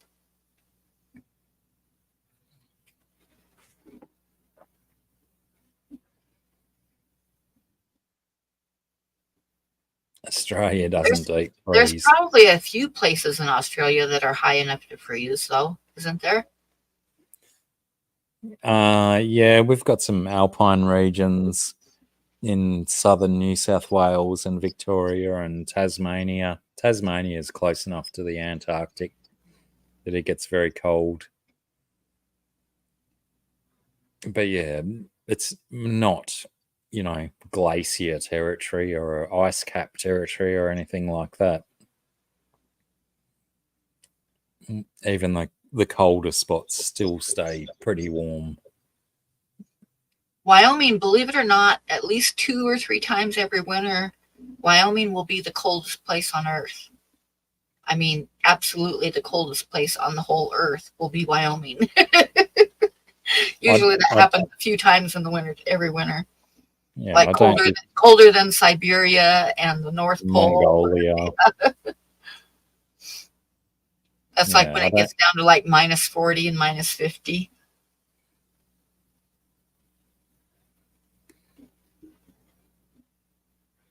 Yeah, you got to be up in the heights though, Cragos. That's right. There's people from where I live, and I know people in my family have when the cold weather strikes, it's probably going to start happening soon, but they'll drive 2-3 hours inland up onto the Great Dividing Range to experience some snow. I have a strange feeling that might be the only way I'm going to experience snow in my lifetime too. I've still not seen snow ever in my life. Oh, I've seen enough snow for everybody in Australia. But the town that I live in has an elevation of like 7,165 feet above sea level. Oh, yeah, no wonder. Which is pretty high. It's high enough to where if you aren't used to it, you're going to have shortness of breath if you try taking a walk and stuff. And it's high enough to where a couple people that I worked with were told by their doctors that they needed to get to a lower elevation because of their sleep apnea, or they were going to die. Yeah, right. In other words, 3 years ago, get the hell out of here. Yeah, so it's sensible advice, I think. at your age of 61? 69.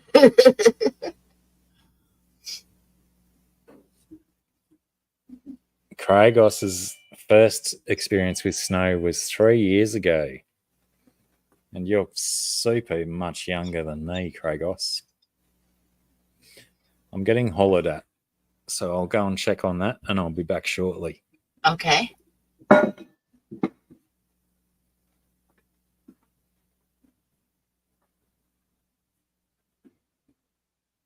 have always lived in places where there's lots of snow in the wintertime. In Oregon and Washington, where I grew up, the snow was it was a little bit warmer there. So the snow was closer to freezing and it was wet. So it'd be super, super slick. Whereas in Montana and Wyoming, most of the time when it snows, it is so cold that the snow, this sounds weird, but it's like dry snow, which means that it's like powder and it's hard to make a snowball or anything because there isn't enough dampness to it. And you can like blow it off the road. It blows off the road in the wind.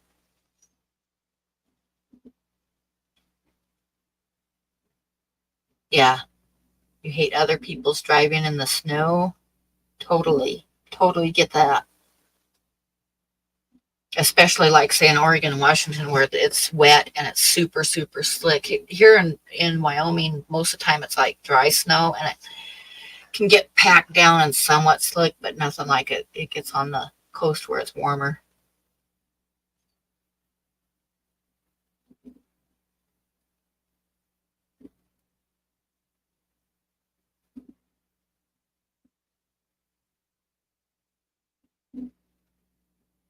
Yeah, I remember driving between here and Cheyenne when they'd like close the road to trucks and stuff because it was so bad. And then they'd close the road period at night.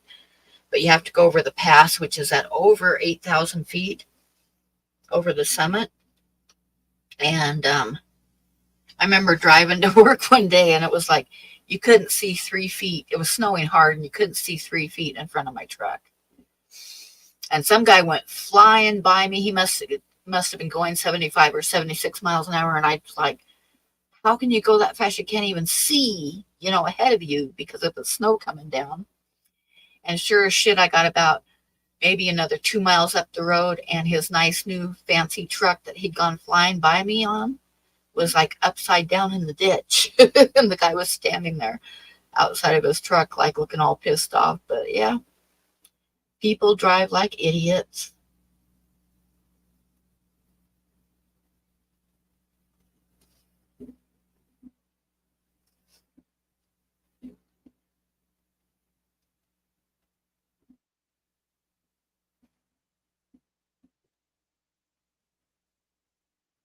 I've had a few cars before that were really bad in the snow, and it's like, I remember driving home one night in a Ford Pinto, which was really bad in the snow. And I came to my turn to turn onto the road going to my house. And I turned the wheel and nothing happened. The car kept going straight ahead. It was not good in the snow. Yeah, people drive like idiots every season, though. Very true. Very true.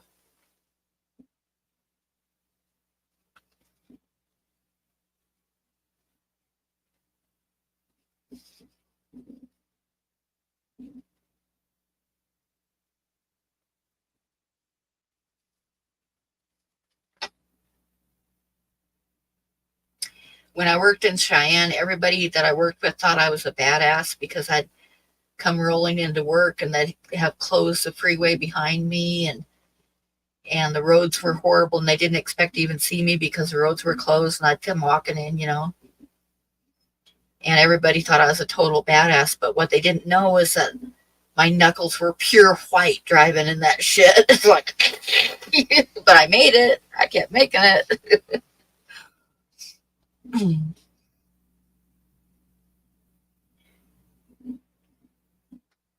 Trash Tat says, Sam, I have a question.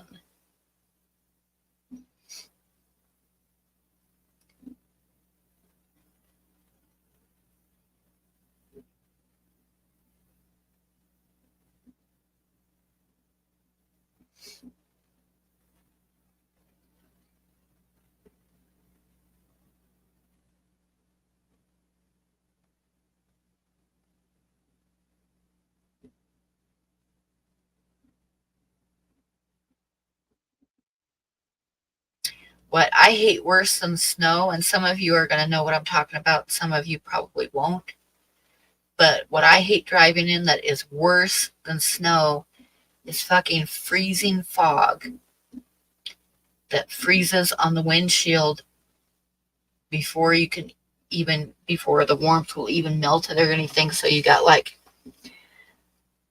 you're driving with like frosted glass where you can't see shit. Freezing fog is awful nasty stuff. Oh, ice cream sounds good. I don't have any ice cream.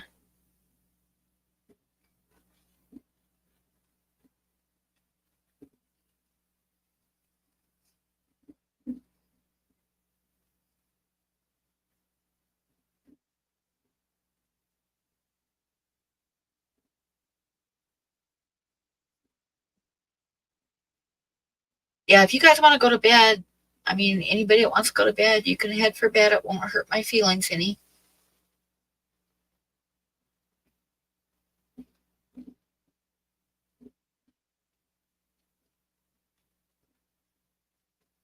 Oh, chocolate ice cream. Mm-mm-mm.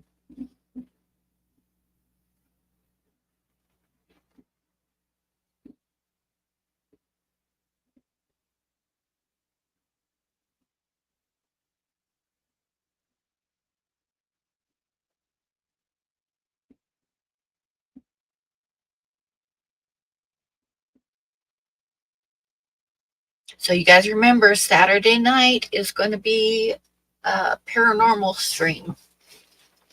I'm going to like, probably I'll post it up in the morning tomorrow, sometime tomorrow, to get everybody ready for Saturday night. What is Hokey Pokey ice cream?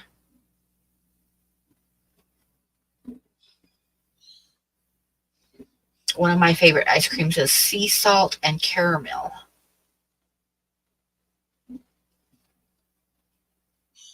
Usual time Saturday. Yep, it'll be Saturday night. And like I say, I'll get it up. I will have to decide what to do for the background. It'll have to be something different.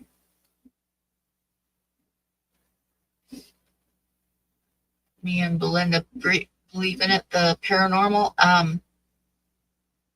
You've seen a UFO. I briefly saw a UFO once, and I've seen a Sasquatch once. And I lived in a fucking haunted house for a year and saw just about everything, from cupboard doors opening and slamming and getting up in the morning and having every cupboard door in the house open, or cupboards slamming in the middle of the night. Saw a man walking through my living room one time. I'd see shadow people in the hallways, and I had a cat that would come in my room and play at night and jump up on the bed with me purring.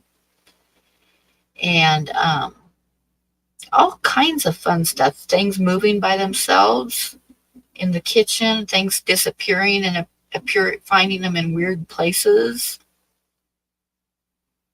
Exactly. It's like, I was somewhat skeptical until I lived in that house, and once you like see it, there's no going back to being skeptical. And people can laugh at you and say what they want, but you know what, damn good and well what you saw happen. So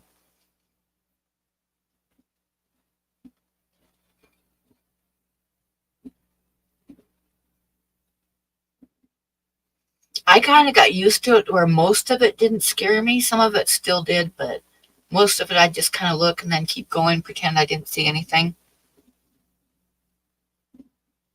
But it wasn't just me. It's like, my son Tucker lived with me for a while, and he saw a lot of stuff in that house. And my daughter Courtney would visit me a lot, and she saw a lot of stuff. In fact, we saw so much stuff and had so much stuff disappear and get moved and stuff with me and the kids. One time, Courtney picked me up to go to town and go to the store and stuff. And we were sitting in the carport, and if you sat in the carport and looked straight in front of you and up a little bit, you saw the 2 living room windows. And as she turned the key over and we both kind of looked up, we watched a man walk from one window and then across the other window, like full blown apparition. You could see them clear as a bell. And we just looked at each other and she said, "Are you ready to go?" And I said, "Yep." And we got about halfway to town and she looked at me and she says, "You saw that too, didn't you?" And I said, "Yep, sure did." And we just kept going, didn't say anything more about it because by that time we'd seen so much shit that it didn't even scare us.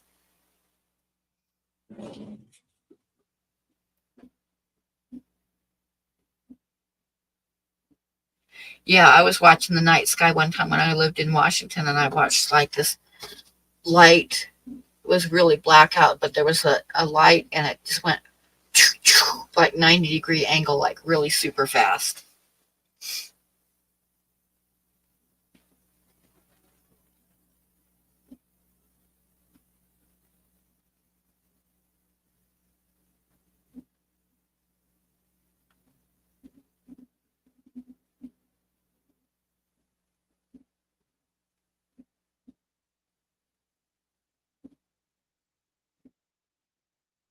Yeah, it's a tad unnerving, but yeah. And it flashed through my mind at first that somebody was in the house, and I was like, no, we were just in the house. And the doors are locked. There's nobody in the house.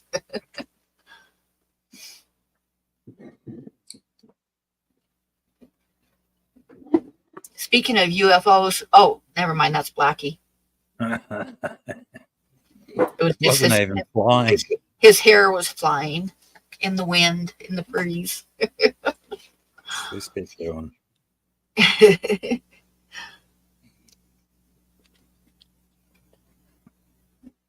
That's better. Yeah, that looks good. Now you look like Weird Al.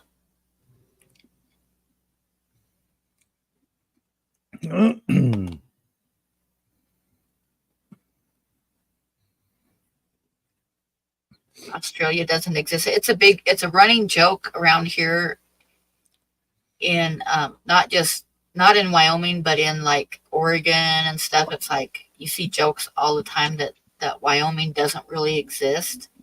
That it's just like a glitch in the matrix, a place that you pass through on your way to somewhere else.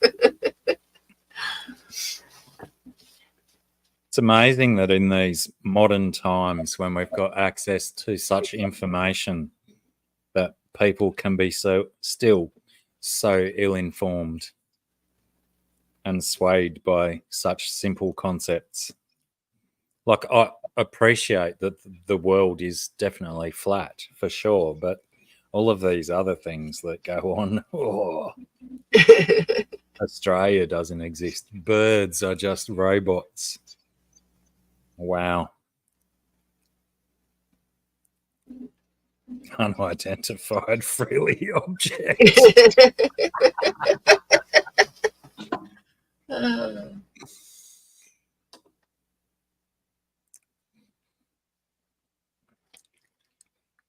It's getting kind of cold. Cold. What is Yeah, it? sun's 35 degrees, and I don't have any of the heaters on, so when I get off of here, I'll probably turn on a heater.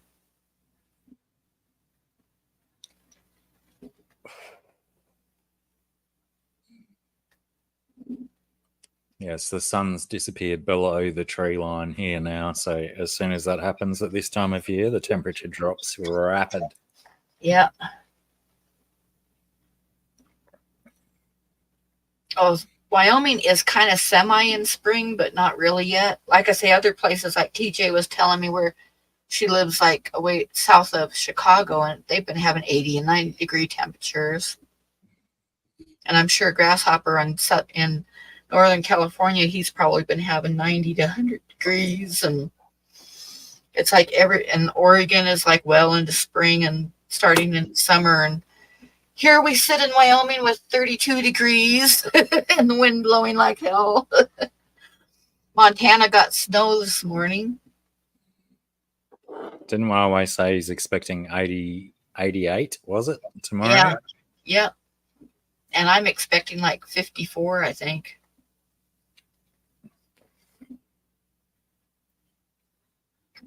Well, you're only a few thousand miles away and a few thousand feet higher. Exactly, yep.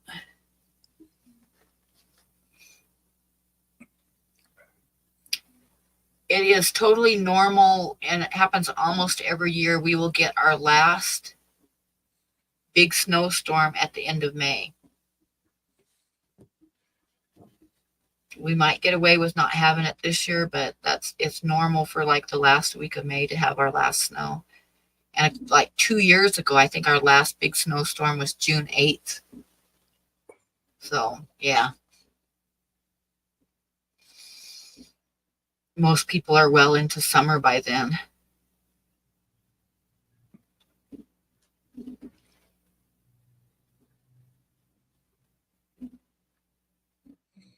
Some of those little swimming holes that Huawei keeps showing Amy at look delightful for hot weather.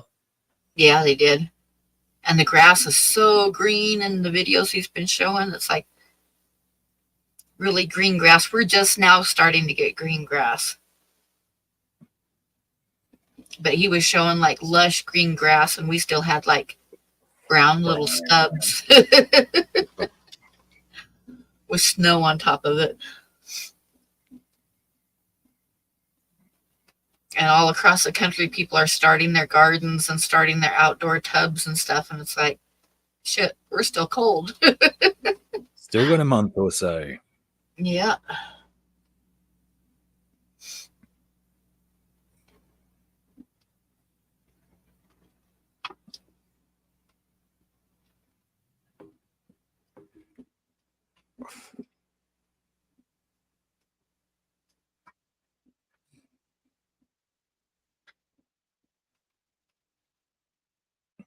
I want a cigarette so bad.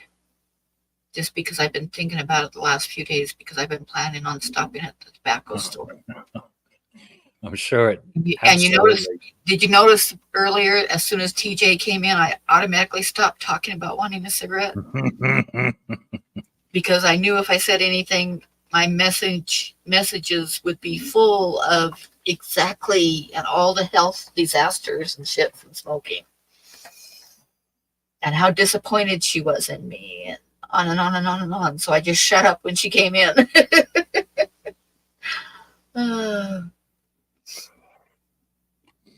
I'm sure it's absolutely fantastic to have to sit there and watch me smoke cigarettes then.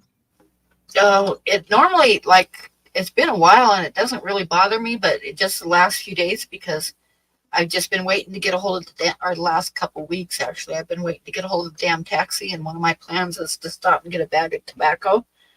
So it's just now it's bugging me, because now I'm craving it, because I'm close to having it. If I could just get the damn taxi to come get me, to go to the post office and the tobacco store.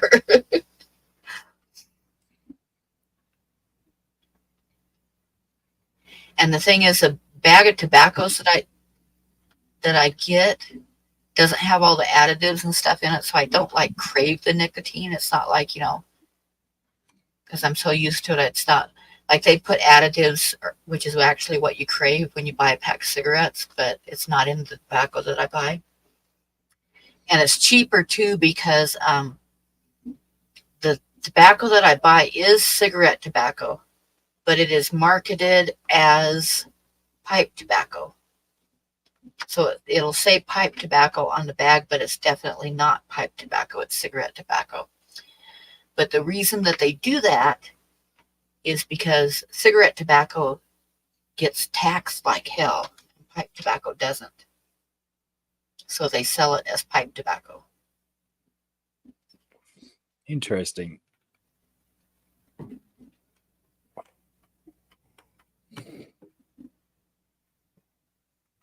Solid backup, Huawei. Good work. Huawei's going to play the part of a Thank you, Huawei. Thank you. DJ. The thing is like I'll probably get a bag or two, and then after that I'll probably go another like year without. But I just want it right now. I want some right now, Blackie. Right now. Now I want it. Maybe it's just an oral fixation and you just need something else in your mouth. Probably, but I want a cigarette. I've got a bag full of. Oh, it's got no clear panels to show you all of my cigarette butts from the last couple of weeks. I cleaned my ashtrays yesterday. Ah, Jesus Christ, you don't Craig, throw that's you don't too throw it much. out, do you? Yeah, the burnt ends. I do. It's not Ah, like a brisket where burnt ends are nice. well, see, I'll usually only smoke a cigarette down to where I've got like a quarter And inch or so left, and then I'll strip it and repack it because I'm cheap and I'm broke all the time. So if I'm freaking looking for a cigarette, I have no shame. I will clean out those ashtrays and reuse that tobacco that's left. we've all been there. I use two different filters. These ones here are called extra long. They're about an inch long, maybe just Yeah. under an inch. And then I've got these other micro slim ones, which are a little bit shorter. But when I use them, I use two of them, so I don't have too much tobacco in my cigarette. Because sometimes Ah, I realize that I'm smoking too much, and then that I can just have a little short cigarette. So I just do the two smaller filters instead of one bigger one. It's a mental game, you know, convincing myself. I'll usually smoke 100s, which are longer than regulars, but then I don't smoke them all the way down to the filter. So, like I say, then I'll strip them and keep it in a jar. And when I run out of tobacco, I have no shame. I will use what's in that jar and pack it and smoke it. I mean, it's gross, but any port in a storm, right? That's right.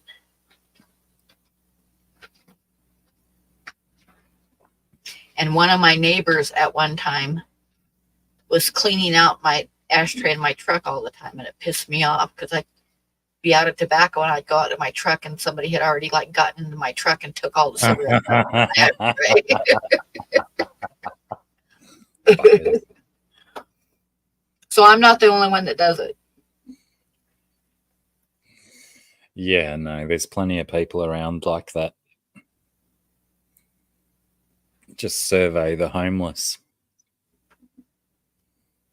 Yeah, non-smokers don't get it. I had one time I was visiting my daughter and I stepped outside to have a cigarette, and this old lady was walking by and she came over and asked me if she could have a cigarette. I gave her one, and she was standing there talking to me, and she was on she lived with her daughter and she was on Social Security, and her daughter took her whole check and wouldn't give her any money for tobacco. And Yeah. I went to my truck and got out two brand new packs of cigarettes and gave them to her, and she acted like it was a treasure. I mean, she hid them in her clothes and she was so happy.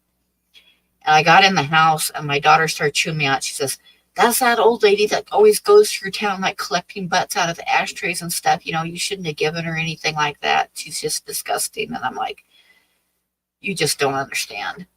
Mm. You know, some people that don't smoke just don't understand. You know, Let I the mean, lady have a couple of I totally made that old lady's week, and I'm not sorry at all that I gave her a couple packs of cigarettes. I will never be sorry that I gave her a couple packs of cigarettes. Because as much as ashtray raiding can, you know, fulfill that need, there's certainly a different taste about a fresh ciggy than one that's been rolled out of ashtray. Exactly. Ciggies. Yeah, exactly. You did. You probably made her year, not even her week. Idiot, that. Yeah, $50 a pack is a lot. They were a couple of years ago. Last time I bought a pack of cigarettes, it was like $5 a pack. But like say, I can get like this big bag of tobacco that will make 3 cartons of cigarettes for like with the tubes and the tobacco to make 3 cartons of cigarettes. It's like $32. So it's less, it's like barely over $10 a carton. So that's cheap enough. Especially compared to Australian prices. Yeah, really. Because a carton is 10 packs. So you're talking like 30 packs of cigarettes for $32.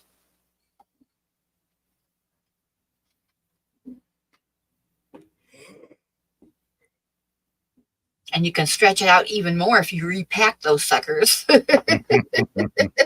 Get 17 extras at the end of the month. Yep.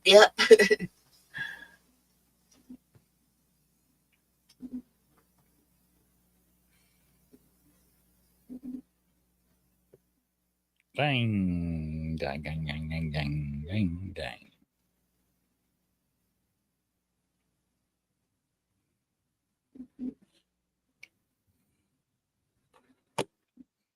Right, what else? Anyone else want a topic for us to discuss, or are we going to go? It's getting cold out here. Yeah, it's getting cold here too. It's like 34 degrees right now. I'm dropping. But the wind quit blowing, which is a good thing. Oh, my grandpa used to smoke unfiltered Camels. My grandpa smoked unfiltered Camels, and my dad smoked unfiltered Pall Malls. I think what Sterlo means is that he feels like a camel that wants to speak out against Islam and spit at people.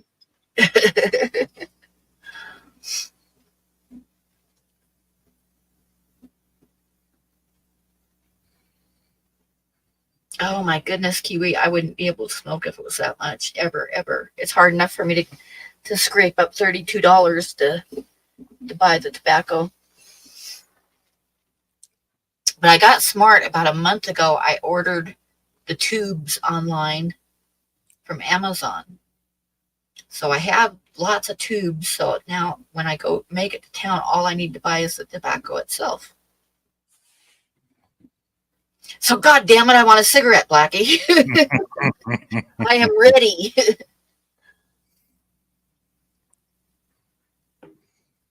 $2K for a 20. What do you mean, Cragos? I don't understand.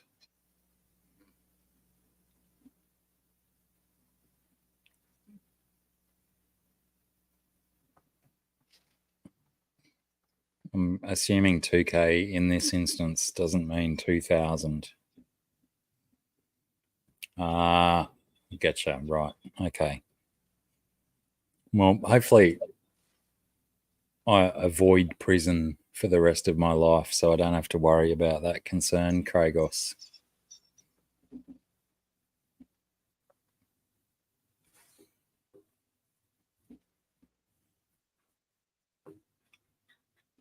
Yeah, they're called ships of the desert because they float if you throw them in the oasis. Even if you stab them 19 times, they still float. Jesus Christ. Yeah, I'm not smoking if I go to jail. I mean, when I go to jail. It should be soon, I guess.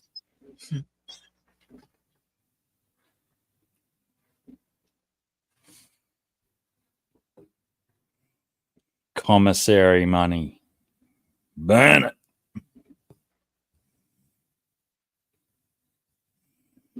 Yay, my Amazon order has been dispatched.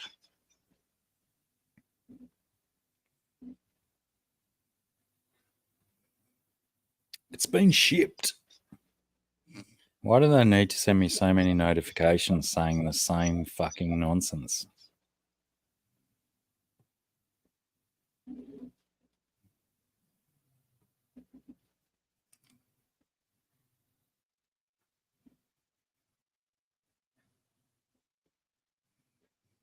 Thank you. Had to order some shelves. A couple of sets of shelves to organize some of one section in the house where I keep all of the incontinence products and toilet paper. Currently, it's just a messy pile in the corner of a little room in the house. And the other one for cleaning products and stuff, since we have other people that come into the house and clean. They should have... Oh my gosh, hi Derek. G'day, Derek. How are you, lad? I've got to try and organise all of these products for easy access and workplace health and safety for these people. Yeah, not too bad, Craigos. Thank you. Doing pretty good this week by their standards.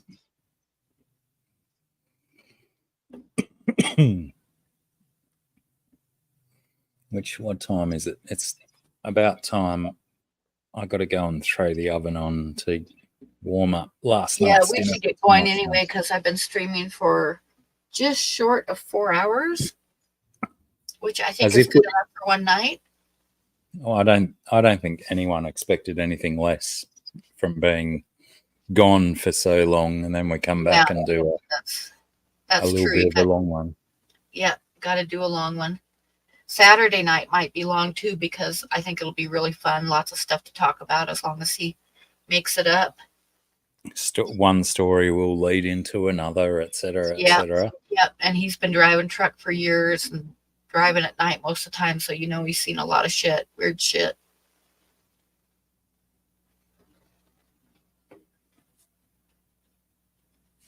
So I'm going to say goodnight, everybody, and thank you for coming in, and thank you for anybody watching the replay. Thank you, mods. Thank you, Blackie. No worries. Thank you, everybody, for hanging out forever and ever and ever. I needed company too, Craig, because I don't have any friends here in town. And basically my social life is when I stream, and I haven't streamed for almost a month. So the pressure was building up. I was about to explode into word vomit. So, yeah. So thank you guys, and everybody have a good night. And I will set up the Saturday night stream. And hopefully Andrew will show up. And if he doesn't, we can still talk about like when I lived in the haunted house. And I'm sure there are others in here with experiences too that we can like read or talk about. So that's what Saturday night stream was going to be. So good night, everybody, and have a great night. And we will see you Saturday night. Don't forget Scuns Princess's Patreon. Yes, exactly. Oh, nice one, Huawei. Yeah, he actually beat you to it by like 2 seconds. Okay, guys. Good night. Good night. Take care, everyone. Good to see you after so long. Yep. See you Saturday or Sunday. Saturday night is when Andrew says he can make it. So we're going to try Saturday night. Oh, Sunday for you. That's right. Yeah. That's right. Okay. Good night, guys.